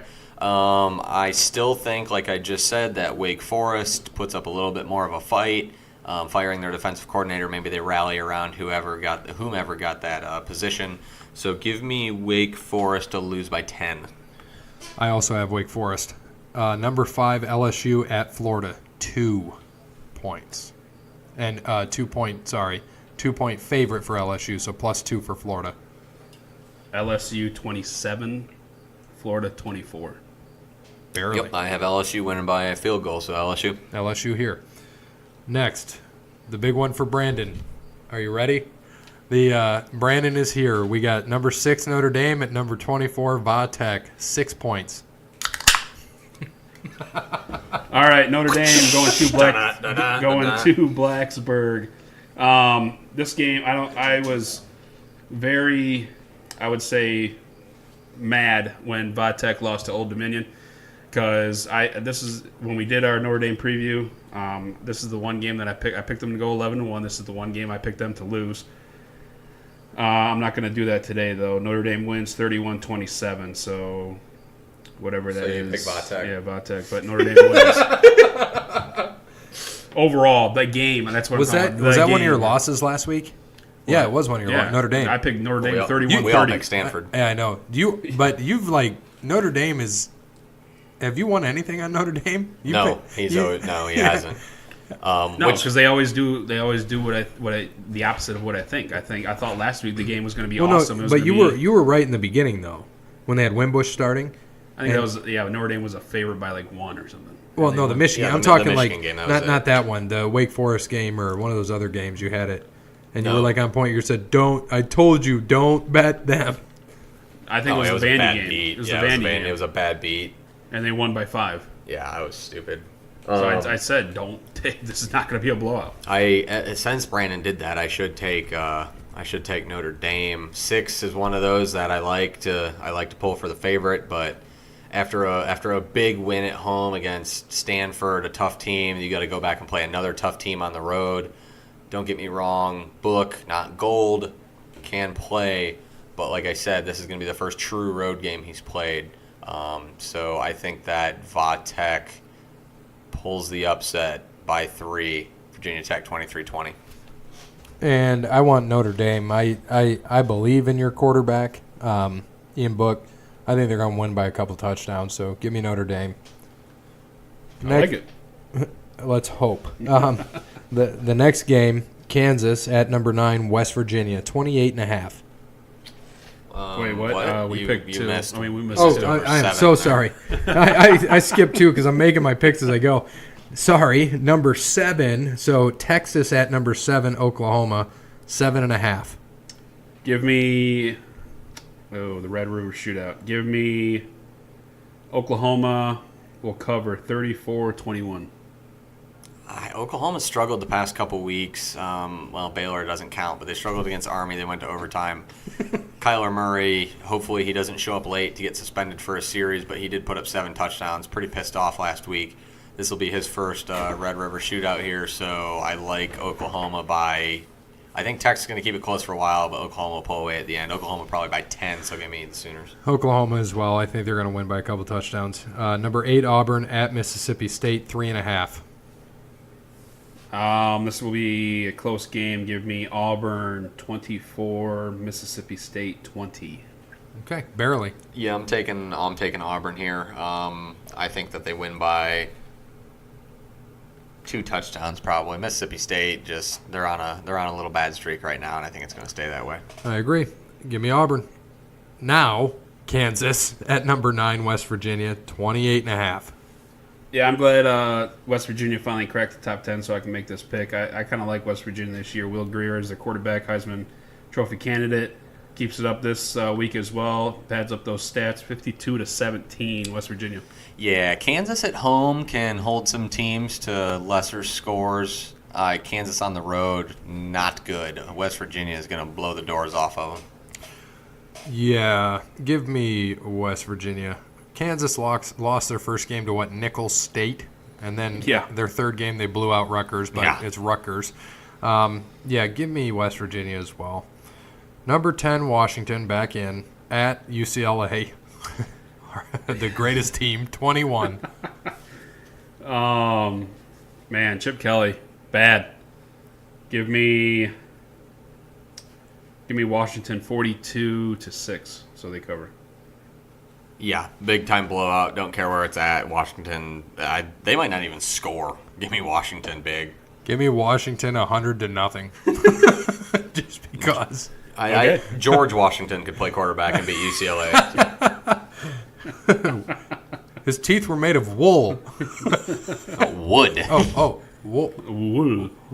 Hip hop anonymous. Damn you! You gave him the easy ones. All the easy ones. Northwestern at number 20, Michigan State, 11.5. Yeah, Northwestern coming off that bad loss to Michigan. They had that game. I don't know why. I don't know how they gave it away.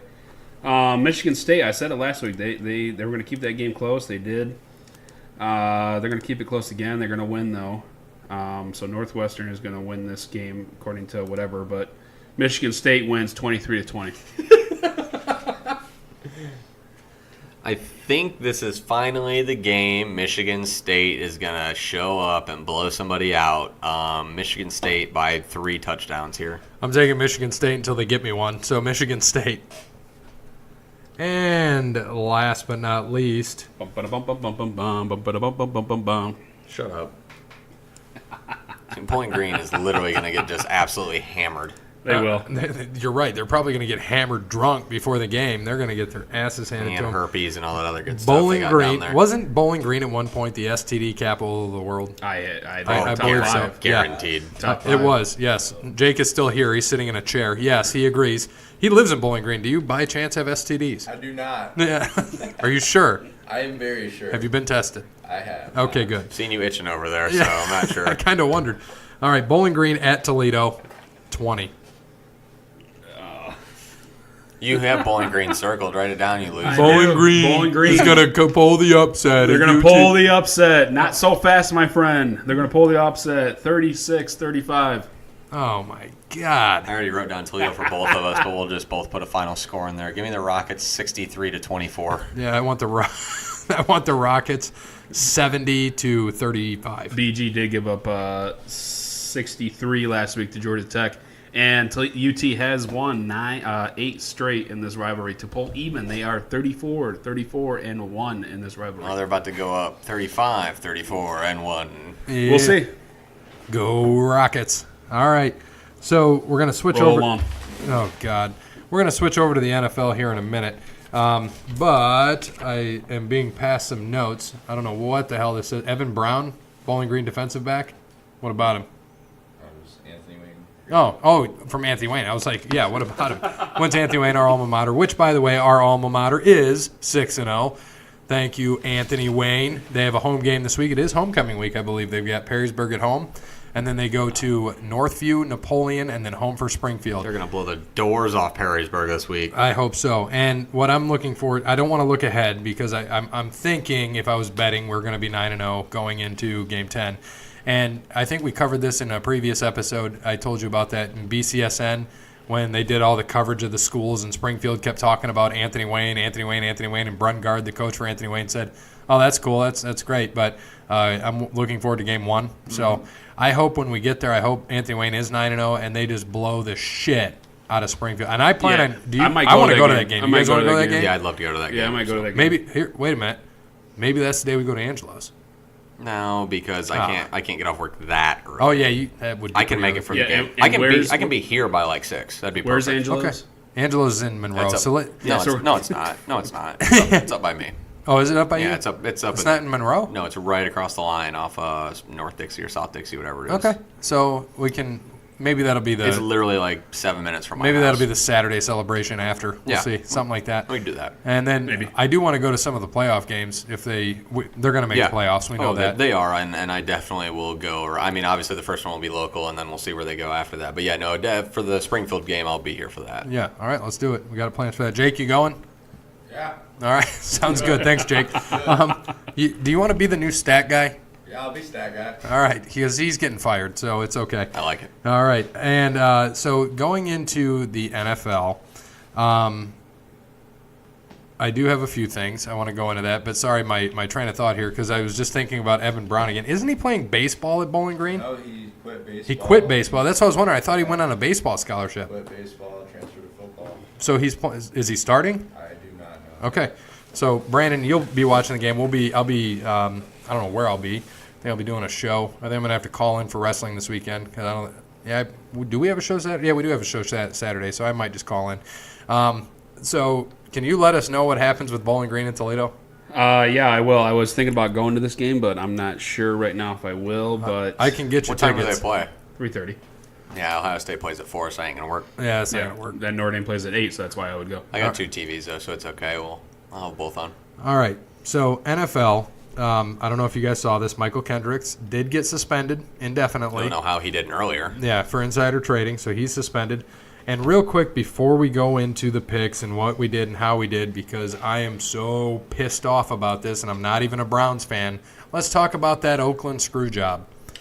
That was bad. I watched that entire game with Hot Friend and she was quite angry. I was even more angry because just watching and How did they overturn that? I mean, that was bad call number. That was probably the top. You really can't overturn that. And the worst part is the NFL came out the next day and said they agreed with They it. agreed! Which was absolutely incorrect. It was still is not visible. I don't know where they would have gotten that. The tip of the ball you could see was still touching that yard line when his forearm went down. So I don't know what the hell they were looking at. Walt Anderson and his crew should be suspended. That was just bad. They had one where I think Garrett came around and sacked Carr, and when he hit him, the ball came out immediately, and then as the ball was rolling around, they blew the play dead. It was the most obvious fumble, and since they said it was ended forward progress, the Browns would have scored there as well. There were just so many bad calls. There was even a bad call on the other end when Lynch was getting tackled and broke a tackle, and they blew that dead too. A lot more bad calls against the Browns for sure. It looked like they were out to get them, but there were bad calls all around in that game. And I'm telling you what, Walt Anderson and his crew should have been suspended for that. That was just horrendous officiating. I mean, that was really bad. So I'm kind of angry how that one ended. At no point the Raiders should have won that game. It was funny that they were a 2.5-point favorite. They ended up winning in overtime by 3. It's very conspiracy-like, very rigged-looking, quite disappointing. So I don't really know what else to say on that. It really pissed me off. And Brandon, I know you didn't watch that game, but I was telling you about it, and it was bad. Yeah, I'm not fortunate enough to have the ticket, so I did not watch that game. I followed it on ESPN Gamecast, but I thought it was 42-34. I thought the game was over, so I was like, hey. Was that supposed to be a local game? What happened there? Why was it No, they were on Fox for some reason. It doesn't make sense. Yeah, why was it on Fox? It should have been on CBS. There were two. Normally, when an AFC team goes to play an NFC team, Fox gets the rights. Right. And then, obviously, vice versa. Mm-hmm. Well, they were both AFC teams, so I don't know why they were on Fox. I didn't make any sense. CBS didn't have... Did CBS have the second game? I can't remember who had the second game. But whoever had the second... No, CBS had the second game because it was the freaking Giants and Saints. Yeah, which also didn't make sense. So I don't know. What? I don't know why they switched. That's what I don't understand. I don't know if they gave it to Nance and Romo. I don't know how that works. I don't know how the TV stuff goes on that, because those were the two games that were switched. That game should have been on Fox, but it was on CBS with Nance and Romo as the prime or the game of the week, whatever they call it. Yeah. So I don't know if each week they both get a game of the week, how that works, because it seems like every other week you got Joe and Troy, then the next week is Romo and Nance. So I don't understand. It was stupid, but I had Sunday ticket, so I really don't care. I can see every game. Yeah, I'm broke, so I don't have that capability. But I invite you over every weekend. You didn't invite me over until it was like the fourth quarter. So I have told you literally for the last 2 years when I've had the ticket, you can come over any Sunday you want and watch football, but you decide not to. At least you get an invite. Don't you have the ticket? No. Oh, well, I don't like you, so there you go. That was simple. No. You have an ex-wife and kid to take care of, so. Yeah, you're right. She has half my shit. And her boyfriend. So you have an ex-wife, her boyfriend, and a kid to take care of. That's a lot. And the girlfriend. And maybe shows. Yeah, and Jake. shows and work. Hey, by the way, I had a guy drop out. Either one of you guys want to leave tonight and go to the show? No. At least $1,500 guaranteed. I have school, and I'd prefer not to get fired, so I'm good. Oh yeah, you guys don't have that kind of pull for work. That's okay. I mean, I do. I just would rather be at work. Why would you rather be at work? Do you love your job? Because I get benefits there. You So don't I get like time my off? my health insurance and my dental and all that. Yeah, and that is very true. And my time off and all that. And I'm going to the Red Wings game Thursday night, and I'm taking Oh, Friday yeah, off. that's right. So I I forgot kind you of have to be You in have to town stay for here. that. I've already paid for that ticket. Yeah, I know. Kind of sucks. And I'm getting my truck detailed on Friday. There's just a lot going on this weekend. Yeah, I know, because Nick was supposed to be here for hockey and preview hockey before it started, but he can't because he's got to. He's working work too. Yeah, I know. Crazy, right? These people with their jobs. Yeah. No, and the sucks. one who's defending me works 2 hours a day, so it doesn't even make sense. But I'm gonna take it. That's why I'm broke. That's why I can't afford. But he gets that health insurance though, don't you? I do. For that part-time job. That is I true. do. But before we get into the picks, I just want to touch on it real quick. The Le'Veon Bell breaking news from yesterday said he's going to report Week 7, which is their bye week, and then Week 8, they allegedly he's going to play, but the Tuesday after Week 8 is the trade deadline. So my theory of what's going to happen and what a lot of other people are thinking is, okay, he's going to get traded. I don't think Pittsburgh wants him. I think they're ready to get rid of him. He'll sign his tender. He'll get traded because people want to see that he's going to be there. You know, they don't want someone who's going to be sitting out. It's going to be hard to get anything trade bait wise to do that. And rumors were that Earl Thomas was going to be traded for him. That's not going to happen because he broke his leg and then flipped off his bench, which was amazing. I love Earl Thomas for that. I was just going to mention that's that. why Le'Veon Bell is sitting out right now, for that exact reason right there. Exactly why. So you get stuff, you get held hostage more or less in a situation. I know Earl Thomas had a year left on his deal. He didn't want to be there. Everyone wanted him. Seattle really didn't want him there. They were going young. They could have traded him. They could have re-signed him. He just wanted a deal at some point. Nothing happened. They weren't going to give him a big deal. That's why you sit out. But he signed. He came to play for the team. Didn't complain after that, and then breaks his leg. I don't feel. The flipping off thing isn't great for the kids and everyone that looks up to him, but he did what he needed to do, and that was garbage. So it sucks for him, and he won't get the money he should have now, unfortunately, next year for whatever else teams he play with, because it will not be Seattle. I guarantee that. Oh, well, and he'll be, 30 next year? Yeah, I'm sure Dallas will sign him then. Yeah, damaged goods. That's usually what Dallas does. So let's talk about our Week 4 picks. Bear, who's in the lead in Pigskin PickEm? Well, in Pigskin PickEm right now, it is what is Over the Line Sports? I think it's a podcast. It might be us. Oh yeah, that is us. That's right. After an 8-win start, we've gone 10, 10, and 11. Mr. Perfect gained a few spots and got 11 this week. Jake, as we talked about earlier, is sitting 2 behind us. He had 11 this week. And then we have 3 people at 36. And, go ahead, pop it. Thank you. And this week, the person who got the most right was... Justin, on the Twitter. He had 13. No, it was... Hugh. Oh, no, it was Hugh. Hugh Gotta Believe. 14, You right? know who that is? Who is that? Hot friend. Is it? She got Shut up. 13, and I was wondering who the hell that was. I tell you right now, she is... Did you make her picks? She is independent. She makes all her... She's gone 6, 6, 5, 13. She makes... Wait, so she had... How many Justin have? Justin was up... 12. He had 12. Oh, he only had 12? Yeah. So he had 12. She had 13. Holy shit. And she lost on the Browns, and I think... It was bad beats. Colts. Yeah. Was And it the Colts, yes. Yeah. The Colts, yeah. So she lost on those two. So she could have went 15-0 this week. She was literally 16 seconds away from going 13 or 15-0. So I thought that was absolutely great, and good for her to do that. So going into it, we're still up by 1. We're still leading this thing. Let's get into our picks. Last week, Ryan, we disagreed on one game, which was the Texans and Colts. Which Terrible ending. Terrible ending. Thank you, Colts, for going for it on 4th and whatever the hell it was. And it wasn't it on their side of the field too? Yeah, it was on their 40. And I, like I said, if Frank Reich was on his other 40 going for it there is fine, but I'm sorry, just punt and take the tie because you saw what happened. They get one long pass, they spike the ball, and they lose. And I'd be a game behind instead of 2. And I understand why Frank Reich wanted to do this. He's got a young team. He's a young coach. You got to make decisions like that. Shows you have confidence in your offense. That's great, and that you don't want to tie. I get that. But if you're going to do that, you got to be confident your defense is going to stop a 15-yard pass.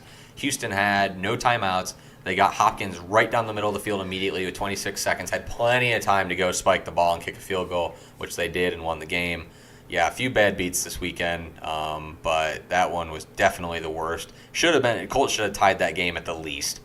So as we go from there, speaking of the Colts, Thursday night, Colts-Patriots. Brandon, who you got? Patriots. Yeah, I think the Pats are going to blow them out.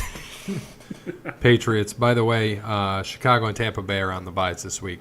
Just had a game, and Chicago whooped their ass. And Trubisky had, 5 TDs in the first half? Yeah, 6 total. 6. No. Unbelievable. Yeah. And is he the second or third youngest? Because I know Mahomes is first youngest with 6 or more, or most TDs and at that age over 6 touchdowns. I think he was second. Yeah, he had an amazing game. I think of 3 of those touchdowns were a little touch pass, runner and route, which I don't really count as touchdown passes, but they are. So it doesn't matter. Still, they dominated that game. Khalil Mack, another strip sack. That is 4 out of 4. 4 out of 4 games he's had a strip sack. That is unreal right I now. wonder how Gruden feels. I wonder if he's still trying to find that. Did you see his quote? No, what did he say? He said Khalil Mack is un-effing believable. Like, yeah, John, we know. Idiots. We know. And you got to steal for your first win in 10 years, you Yeah. jerk off. Yep. All right, Titans at Bills. Brandon. Titans. Yeah, Titans this week. Titans. Dolphins at Bengals. Dolphins. Really? Yep. Dolphins. Oh, no. Give me the Bengals at home. God, the Dolphins just got smoked by the Patriots. They're not going to get smoked by the Bengals, but the Bengals will win by 10 at least. Well, I guess I'm the tiebreaker. Yeah, there's no question on my pick here, so just move on. Bear, write it down. I mean, so far, and I think we talked about this, so far, with the tiebreakers, Brandon is about 1-11 right now picking them. So it's good that you go with me on that and that we're Oh, taking good. the Bengals I here. hope Well, Miami wins now. I already have all my. You have your stuff picked already, right? I don't know. Oh, yours Brandon picking does. them now. Yeah. No, I don't. mine's already picked, so this is already set in stone. No, yeah, I go with the flow on this one. Normally, I print out before we put the NFL, before we put all the teams down. So I like going into college not knowing the spreads, and I know who's playing in the NFL. I just So like you don't going look in at the spread when I put them in? I did today because I printed off the sheet, but I didn't mark anything down. Okay. All right, next, Ravens at Browns. Brandon. Browns playing at home. Browns. Yeah, Ravens just beat up on the Steelers on the road, and unfortunately, I think they're going to beat up a little bit on the Browns on the road. So give me the Ravens. This is the game I had a toss-up in, but I'll go with my first. My brain's telling me the Ravens are going to do it. However, I put the Browns, so I'm going to stick with the Browns. Packers at Lions. All right, so I know that we didn't talk about. Yes. Sorry, I know we didn't talk about. By the way, we're watching the Cubs Rockies, Yeah. so Lester just struck someone out. So I know we didn't talk about the Cowboys and Lions game. Bear, I know you and me were kind of going back and forth. I know you kind of said I was mad. I was asleep, so I missed all of it. You were mad. No, I actually was not mad. Now, if they would have got blown out, then yes, I would have been mad. Now, I actually didn't in say a that. first, I sent you a GIF that said No, I you're know, it's mad, the same, bro. I know, but it's different for a first year head coach when Terrible you're call on losing. the strike, by the way. When you're losing games close, because at least you're losing Off the games corner. close. If they kept, that's a strike. He's out. If they if they would have got blown out by the Cowboys, if they would have got blown out by the 49ers, then I would have been pissed. But this is a first year head coach. Yes, they got blown out by the Jets, but they're getting close. They're nowhere near being 500. I don't think they're going to finish 500, but they're losing close. At least they're there. They're a couple plays away. If they're getting blown out, I would have been pissed on Sunday if they would have lost to the Cowboys by like freaking 30. But they're losing close. First year head coach. If this was Matt Patricia year 5 or whatever, then yeah, I would have been pissed. But to the game, Packers, Lions. Screw the Packers. I'm taking the Lions. I don't know if Ziggy Ansah's going to play. He's got to be close. That would be big. Rodgers is still banged up, so they need as much defensive help as they can get. Yeah, I mean the Cowboys Lions was a good game. They couldn't hold Zeke at the end. He blew right They through him. finally gave him the damn ball. Well, yeah, and they finally threw him the ball as they should. He's a better receiver than anyone that they have on that team right now, and you saw that as he made a great over-the-shoulder catch to put him in field goal range, which, by the way, was more nerve-wracking than anything else ever because having a rookie kicker there to kick a 38-yarder to win that game. Dude, I woke up. my. I fell asleep couldn't because breathe. I got back. I woke up and they were getting ready to. They were driving. Zeke caught the ball and then ran, just to get on the hash mark. And I'm like, oh shit! I'm sitting here like, oh, this is not Dan Bailey. And I'm like, oh no, this is going to be interesting. I said 38's not much, but for a rookie kicker in that situation, Yeah, his first. is tough. And then I went back to sleep right after he made it. Yeah, his first real pressure kick. Really, I think his probably most pressure kick was just making the first one as a rookie in the NFL. But Right. he missed his first one and then ended up making that. But that was a big one right there. Where did so. he go to school? Oh, I don't know. I don't either. Kansas State, the I kicker think, or something. for Dallas. They said it. I think yeah. Kansas State. I think Kansas he State. holds the record for like most points in Kansas State. really? I think so. We'll Something take like it. that. All right. But yeah, Bear? I was happy with that. Like I said, this is big with me. It depends on Ziggy Ansah. I don't think he's going to play. And I don't think he is either. So I think that, Rodgers and the Pack end up beating Detroit. I think it will be a close game. Should come down to the final possession as it normally does when they play in Detroit. So give me the Packers. Bear. I don't care. Write Take it the down. Packers. I'm taking Screw the Packers. I don't care if it's Lions, Tigers, and Bears. Give me the Packers. Next, Jags at Chiefs. Should be a good game here. Yeah, a couple. Best game of the week. This is one of the games this week that potential playoff game. Yeah, this would definitely be one of the games of the day. It should be, if you're going in order. What is this, a 1:00 game? Yeah. This should be a 4:00 game. Give me Chiefs. Okay. I think that after watching Mahomes last night struggle in the first half, made good adjustments. Denver still played him very tough. This is a whole different environment. He had to play in Denver, which is tough. He played there last year, but that was tough. He's going up against the best defense in the NFL on the road. I think that No, It's they're in at Kansas City, they're at- buddy. they are. Yeah. I thought they were in Jacksonville. It's home. Ooh, I did not know that. Well, that changes everything. Not really. He's still playing the best defense in the NFL. They're going to show him. A lot of people have been showing him vanilla defenses, which he's been able to read. That's why he struggled with Denver in the first half of that game. They disguised a lot of their coverages. Jacksonville is the best at disguising coverages, and they are the best man-on-man. They're the best man coverage team in the NFL. A.J. Bowie has not given up a touchdown to a wide receiver in his last, 85 snaps or 80, I don't know, something insane like that he's been on the field, which has ended up being 6 or 7 games. So he'll probably have Tyreek this week. We'll see how that goes. I think they'll shut him down. I don't think that Mahomes goes for 3 or 4 touchdowns. So give me the Jags 24-21 here. Wait. Oh yeah. No. Do your pick. I'm going to give my pick, and then I have a question for you guys. Chiefs. Give me the Chiefs. And then, do you guys think Mahomes is the real deal? Yeah. It showed last night. He had to bring his team back from 10 down on the road in a tough environment. Denver is very hard to play in against a pretty damn good defense, and he did it. So I certainly do think Mahomes is the real deal, and it makes him the real deal because he's got weapons all around him. He's got Hunt, he's got Kelsey, he's got Hill, he's got Sammy Watkins. He's got so much good talent around him right now that he can just sling the ball wherever, and people are just going to catch it. Cody, like I said, is not getting Kareem Hunt. Last night proved why instead of last week. You can't get rid of Hunt. No. You can't in fantasy right now. I mean, I know Absolutely that not. he's going to play decoy, but he's going to have those games, and now he's seeing that they can catch the ball in the backfield. So, yeah, Hunt's Right. going to be beastly. Hey, Brandon, where'd he go to school? Toledo. Yeah, good. I don't hate Toledo. I mean, when they play BG, go BG. Now, did you see the when he was running outside the pocket when he threw it with his left hand as he was getting sacked? Yeah, I saw that. I listened to it on the radio coming in this morning, Unbelievable. but yeah, I didn't. They were talking about it, but I didn't actually see it. I'm They're- going to have to look that up. They said they hate throwing out the F word, but they're comparing him to Brett Favre. So Yeah, that's what I heard too. they were just watching that. I mean, the guy has a cannon for an arm. And I was talking to my dad today about it. He's like, yeah, his dad played in major leagues. I said, yeah, Pat Mahomes. He did. And he pitched for several different teams. One of them I know was the Mets. But, and he grew up, which a lot of people don't know, grew up in MLB dugouts. So, that kid was always throwing the ball. And you can see he has a cannon. Great kid, T-Tech, Texas Tech. I like him. Brandon, what were you going to say earlier? I was just gonna say because I was wondering if this game was at 1 or 4. Where are you gonna put Jim Nance and Tony Romo?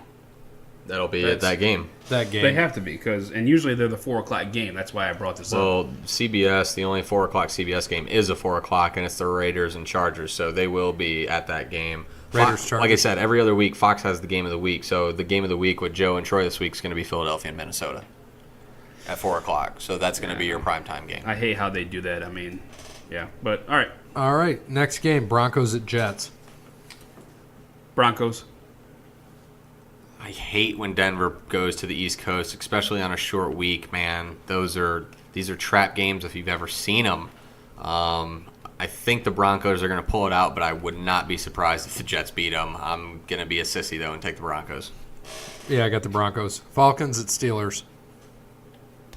Falcons rebound from that 1-point loss to Cincinnati. They win at Heinz Field. God, Pittsburgh can't keep losing at home. Can they? I don't know, man. I know. It's going to be a shootout. Atlanta has no defense. Pittsburgh has no defense. Who scores last? I think that Pittsburgh wins and Atlanta season's over. I really do. I think this is it for Atlanta. So give me Pittsburgh.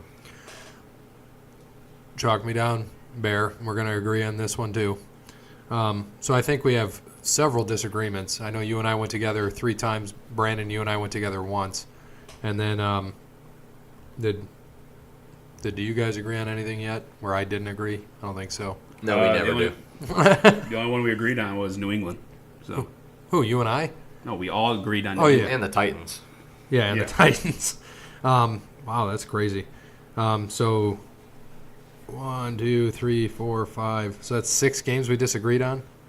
So far, let's keep them rolling. So real quick though, what was the other? So are we 5-1 right now, Bear, or is it 4-2? No, you guys both had Kansas City, and you both had the Browns, so 4-2. 4-2. Okay. So it'll be an interesting week. It'll shake up our NFL standings. All right, next game: Giants at Panthers. I think we all agree here. Make maybe it quick. Panthers. Yeah, Panthers. Panthers. Raiders at Chargers. The L.A. Chargers. I said San Diego Chargers probably 6 times watching that game at home, so I don't know what it is. I just can't get it out of my head. Yeah, give me the L.A. Chargers. Give me the San Diego Chargers. Vikings at Eagles. Yeah, that other potential playoff game that I was talking about. Give me Minnesota. At Philadelphia, give me Minnesota. Yeah, I think there's going to be a little redemption coming from last year. Philly just losing to the Titans on the road. They said that there was like a virus or flu going around in their locker room, I guess. I didn't hear that until today, which made everyone sluggish. The Eagles are obviously going to want to play well at home. The Vikings, after losing 2 in a row, especially getting embarrassed by Buffalo, pretty much have to win this to stay looking good here because they have a tough schedule coming down the stretch. Redemption from last year, Minnesota by 3. Give me the Vikings. Cardinals at 49ers. The Rosen one gets his first win of the year. Give me the Cardinals. I agree with you there. Cardinals. Give me the 49ers. Rams We agreed on one. There you go. Rams at Seahawks. Give me L.A. Big.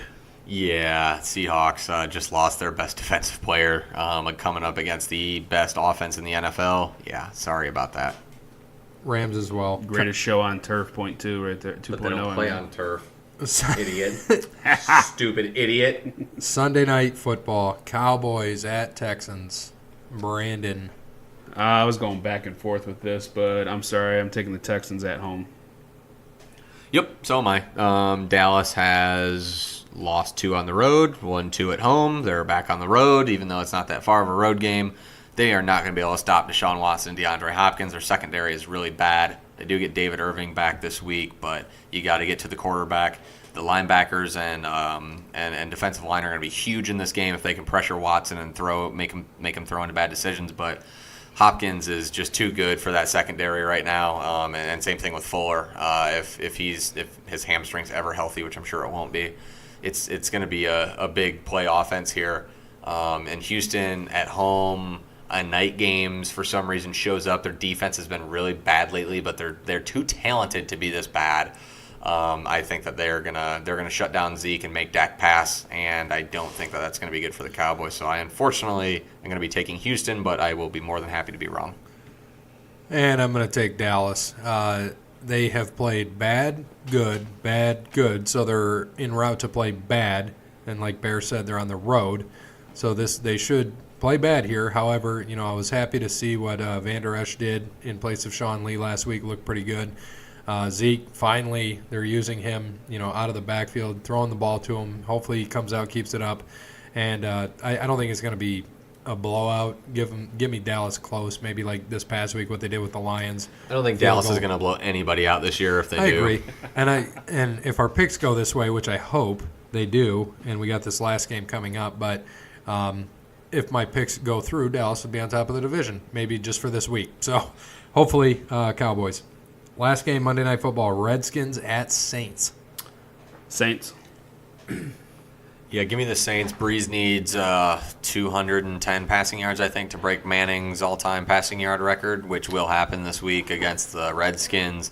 Wrong place, wrong time. Monday Night Football. I think ESPN got lucky as could be that I bet you they looked into that, though. He played well. I'm sure they did because But he they did put play the like stat up. But trash. he played like trash against the Giants. Maybe he knew. Like I said, it always makes me think there's a little bit of something going on when you see stuff like that. He plays bad against the Giants, but hey, he knows he's going to Monday night against the Redskins. They're already going to win, so just keep handing the ball off. Give yourself a hit over 210 yards on Monday Night Football, and the whole world's watching to break a pretty big record, I think.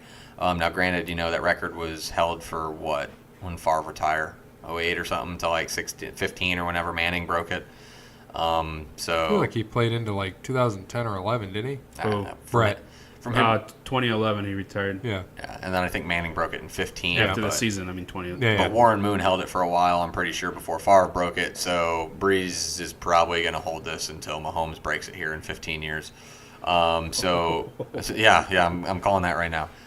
Drew Brees, one of the best quarterbacks ever to play the game, undersized, never thought he was going to make it anywhere, and the dude's a stud. So he will get that record, and the Saints will blow the hell out of Washington. You don't think Stafford will come up there someday and get the record? He throws for 5,000, it seems like, every year. No, I don't think so. I don't think he'll be there that long. He's too injury prone. I think that he gets Good beat point. up too much. Saints as well. Okay, so before we go into DraftKings picks, what I wanted to do is I came across a stat and a picture today, and I know you guys are the betting guys. So right now we're already we're going into the second quarter, if you look at it, of the season right now. So through 4 games, the playoff picture looks right now: Kansas City, Cincinnati, Miami, Tennessee, all division leaders, with the wild card being Baltimore and Jacksonville. The NFC. Division leaders: L.A., Chicago, New Orleans, Washington. And That's because they had a bye week. yeah. Carolina and Green Bay as the wild card. For right now, take out Kansas City and L.A. I think we all know that they're going to win the division. The 3 division leaders right now in both of those, if you need them again, let me know. Who would you throw money down to win right now if the season ended right now? I need him again. So the AFC, the last 3, the other 3 division leaders in the AFC: Cincinnati for the North, Miami for the East, Tennessee for the South. If you had to put money down right now, who would you put down Tennessee. to Tennessee to actually win it? Yeah. Nice. Yeah, on those 3. On those 3, if I only had to choose between those 3, Tennessee. Tennessee to Win their win the division over Jacksonville? Yeah. Nice. No, I take the Bengals. I mean, Pittsburgh looks like crap. The Ravens are there, but that tie is going to hurt. Wait, do they have a tie? They have a tie. Who? The Ravens have a tie? No. No. Are they 2-2? They're 3-1. Are they? That's Yeah. why I said No. Yeah, no. Still give me the Bengals because, I mean, you said I can't pick Kansas City, right? No, I mean Kansas City and LA. We know that they're probably going to win the division. Yeah, and so go just to the those playoffs. No, three. yeah, I'd take the yeah. Bengals out of those 3. Dolphins aren't hanging up there. Titans, won't hang up there either. They stink. But yeah, give me the Bengals if I have to pick out of those 3. So the NFC, we got Chicago, New Orleans, and Washington. If you had to put money down on those to win, New Orleans. Come on, New Orleans is my That's- Super Bowl team. So that's kind of what I thought. So I knew Bear wasn't going to pick Washington since he thought they were going to go 1-15. And they already got 2 wins. All right, DraftKings picks, quarterback. Well, wait a second, guys. I'm not right there. I admitted it on air. Sometimes I'm not. Most of the time I'm right. Sometimes I'm not. Sorry. Okay. Anyway, quarterback. Give me Cam Newton this week. I like it. They're going to beat the crap out of the Giants. And you saw Odell crying like a little baby again last week. Yeah, he was. Because Did he hit himself in the face with the place kicking thing again? Not yet, but I'm sure that's coming. My quarterback this week, I'm going to go to Big Ben at home against a bad Falcons defense. He's going to light it up. I thought about that, but you got a guy going for the record on Monday night. Give me Drew Brees. Not bad. Running back. You know what? Give me Todd Gurley. That defense is going to take. The defense took a little hit this week, especially with Earl Thomas being out. I think Todd Gurley has a game. All right. Yeah, I got Melvin Gordon. He is on fire right now, and the Raiders' run defense is bad. They gave up 104 yards to Nick Chubb on 3 runs, and they gave up like 86 to Carlos Hyde and 2 touchdowns. I think Melvin Gordon is going to crush the Raiders this week. And Gurley for me as well. He's like 90-some yards behind Zeke for the rushing lead, so I think he's going to get it this week to come back, especially they lost Earl Thomas. You know, what are they going to do? They already had a bad rush defense, so it's going to be worse. Wide receiver. So Drew Brees is going to break the record. He's got to throw it to somebody. Give me Michael Thomas. Yeah, after last week's game, he's definitely going to want like a lot of catches, and they're going to be coming to him. I did sort of the same thing. I picked a guy who had a bad week last week to pair with Ben Juju. I think he's going to. To Juju. Yes, he had 100 yards receiving in each of his first 3 games, and this week got shut down by the Ravens big time. Did not have a good game. So I went with Brown last week. I didn't want to do it 2 weeks in a row. That's lame. I want Juju this week. I don't even know who I picked last week, so but I won't. I think you picked Michael Thomas. No. I mean, in general, all my picks, I don't remember. But Antonio Brown is who I have this week. Other side of the coin there, because like you said, pass defense is garbage for the Falcons. But so we'll see what happens. AB, tight end.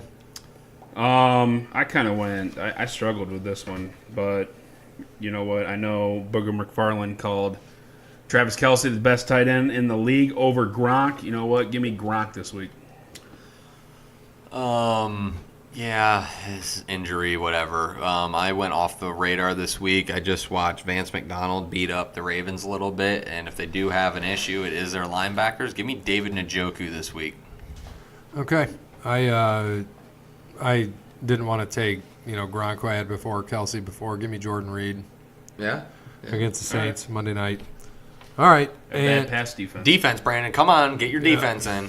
Oh man, Sam slacking. Give me. This is just off the cuff. Give me the Broncos defense. Yeah, I'm taking the Titans defense I'm against taking the the Bills Titans this week. too. Give me the Titans. I'm actually going to have them for my streaming defense this week in our league because I'm in like 9 out of 10. So unless whoever is in last place picks up the Titans, they'll be my defense this week.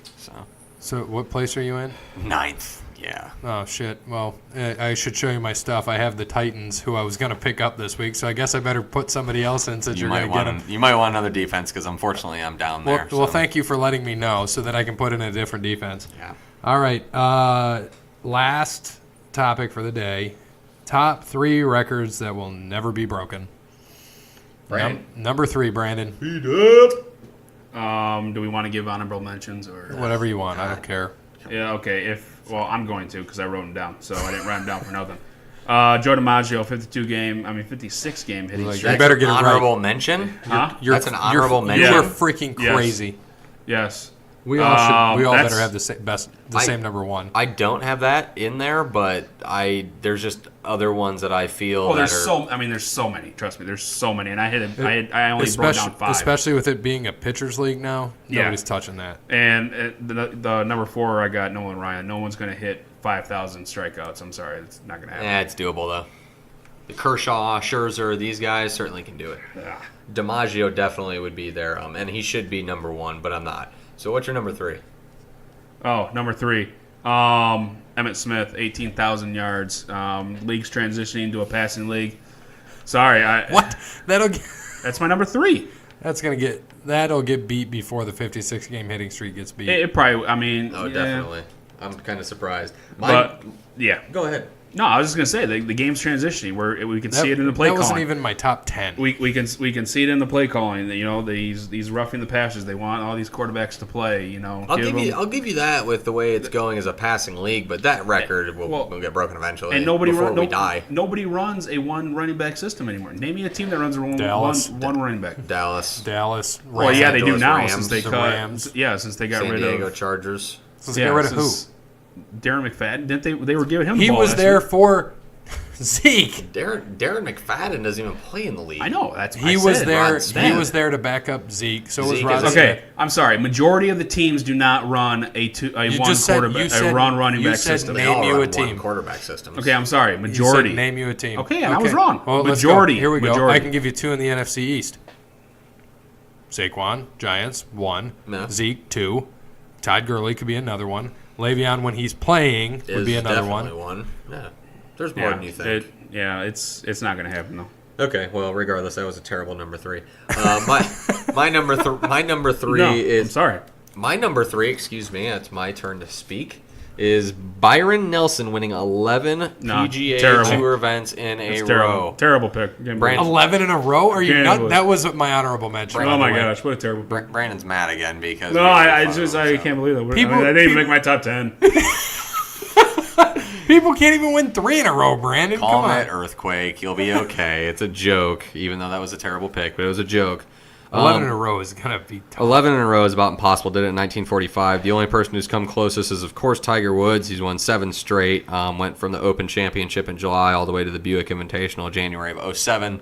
So it was from 2006 to 2007.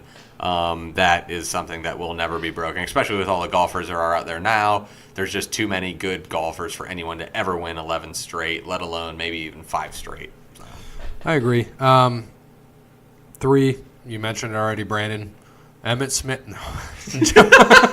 Joe DiMaggio, 56 Look game how hitting mad he is streak. right now. He's so Like, pissed. nobody is going to catch Joe DiMaggio in our lifetime. I don't think, especially now that it's a pitcher's What- league. what the was closest that 42? we Well, we've ever that seen is we've Jimmy ever Rollins, seen right? was 38, I think. Jimmy Rollins, wasn't it? Yeah. Yeah. And then 38. Pete Yeah. Rose had 42, right? Yeah, he was up Yeah, there. I think there's so many records that won't be broken. I had to dumb this down to 5.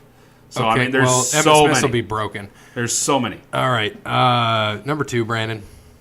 Number 2, NASCAR wins. Richard Petty, 200. I'm not talking about Truck Series. I'm not talking about No, you're right. Infinity. I'm or with ya. Xfinity. NASCAR, big boys, NASCAR, 200 wins. Yeah, no one's going to reach that. they only race 36 races a year. So if you race for 10 years, you'd have to win 200 Yeah. of 360 races. Exactly. But you can It's also race. not for, gonna happen. You could race for 45 years of your life. I true. mean, Well, I mean, now these kids, you got these young kids that I are hope starting Kyle to race Busch it. is racing for the Yeah. next 30 years. How old is he? He's do you know? 34. 34. So another. Yeah. What does he have? 52. 50. 50. So he needs another 150 wins in 30 years. Yeah, I don't think that's going to happen. He could win 50 every 5 a year. Who's second? Isn't it like 73 is second? No. No, gosh, 124? No, I thought it was something weird like no, that. Dave, is it Davey Allison? Yeah, 90 10. It No, was like 124 or something. no, look it up because Jeff Gordon's I third. I gotcha. didn't know that. Yeah, and then senior's fourth, right? No, Jimmy's fourth, and Jimmy's senior's fourth. fifth. Yeah, he just took over. Yeah, seniors. Okay, while you're looking that up, Gary, I'm going to go with my number 2. Wayne Gretzky, career points, 2,857 career points. That will never be broken. Jaromir Jagr has 1921, and he just retired. He's in second. He is almost a full 1,000 points away from Wayne Gretzky. Did he officially retire? I think he did last He year did? after he passed Messier because he knew he wasn't getting one. Okay. And he played for like 22 years. You got to remember that. I thought it was like 26 That's how years. good Wayne Gretzky is. He is the undisputed GOAT of hockey, and I don't care what anybody says. You can argue that till you're blue in the face. Wayne Gretzky is the greatest hockey player of all time, not arguable. Mark Messier is in third with 1,887. The closest in active players right now is 16th, and that's Joe Thornton from the Sharks. He has 1,427 points. And he's 38 years old. Yeah, he's only going to play for probably 5 more years, and he will max. not. He won't even touch Messier. I got your stat here for NASCAR. So Is it Davey Allison? David Pearson, David at Pearson. 105. But I just want to throw this out here for you, Brandon. I knew that. So Richard Petty has 119 wins in strictly stock, 1949, and Grand National for 20 years. So in Winston Cup, which was NASCAR, he has 81 wins. So, but they combine everything he did over time. I must have looked at the wrong thing because when I looked it up, it said NASCAR wins 200. So I must have. They're probably calling that into my NASCAR. research was probably wrong. No. They're probably combining all that into NASCAR because I'm sure Strictly Stock and Grand National turned into NASCAR. Brandon, what's that acronym stand for? Huh? What is what? NASCAR, the acronym? National National Stock yeah, Car Stock Cars Association Auto Racing. Racing something. I don't know. NASCAR. NASCAR. And by the way, Gordon is third all time, by the way. 93. 3, correct. Bobby Allison at 84, Darrell Waltrip 84, Jimmy Johnson 83, Then Dale. Cale Yarborough 83, Ooh, Dale 76, Rusty Wallace 55, Lee Petty 54, Kyle Busch 50. Yep. So give it some time, and Kyle Busch will be up there. He'll probably surpass Gordon at some point, but that's 15 years down the line. I mean, that's probably not. Okay, that's 10 years down the line, maybe. Gary, you're number 2. Well, I like your number 2, Bear. My number 2 is Mr. Pete Rose with his hits. I don't think anybody is going to catch that. Ty Cobb is within, I think, 200 of him, but obviously that was years ago. Ty Cobb could come back from the grave and get those hits. Pete Rose, 4,256 hits. The guys now the active guys are just now getting over 3,000, are nearing retirement. Yeah. Nobody's touching this. No. It's a pitcher's league now. Nobody's getting there. Pete Rose, number 2. Yep. Number 1, Brandon. You just mentioned him, Ty Cobb, 511 wins. No one's ever going to reach that. Ty Cobb. You mean Cy Young? Cy Young, I'm sorry. You just said Ty Cobb. Sorry, Cy Young. I'm like, Yeah. Ty Cobb wasn't. He had 511 wins. What You the hell just did I said Ty miss? Cobb. And, I mean, he may have, like, over his... I mean, he does play in 162 games a year, so I'm sure he did have 511 wins. He just didn't pitch. No, Cy Young, 511 wins. No one's going to reach that. I don't even think anybody's going to hit 400. I think Greg Maddux. Who's? I don't even know. I can't even think of the list off the top of my head right now. Yeah, no one's going to even hit 400. So, Cy Young. Okay. My number 1 is one that definitely will never be broken ever, especially in the league they play in now, and everyone wants to rest every 6th or 7th game. Cal Ripken, 2,632 consecutive games played. Second place was Lou Gehrig. He had 502 less. Third place, consecutive 1,307 games played. And just throw in there that Lou Gehrig had to stop playing. Well, yeah. He died. He had his own disease, so it's impressive. He had his own disease named after him. But, yeah, that will never be broken, like I said. And it's nothing against that. It's just the day and age that we play now is everyone play, you rest on Sunday pretty much. You play 6 days a week if you and you rest on Sunday. So My number 1 was Gretzky, so we'll just throw that out there. But I saw a meme today, and I wanted to talk about this. Do you remember when the Family Guy episode, when Peter had to choose between the box and a boat? He's like, the mystery box could be anything. It could even be a boat. Yep. So I see today a draft pick could be anything. Or Khalil Mack, but a draft pick could be anything. It could even be Khalil Mack. And they had it in the Family Guy thing, and I was cracking up. I thought you were going to go with the Lou Gehrig portion of the Family Guy thing because that's I thought we were going with that. Lou Gehrig's disease. Well, he goes, I'm going to release this on the world, and dropped it and broke it. He goes, oh, man. I'm done. So It's a good debate today. I like that. it was a great debate. Sorry for some noises here. We had somebody break their glasses on the show, so they fell out onto the table. I apologize, and then I had to be an arrogant asshole and just crunch my bag of chips because Brandon was pissing me off.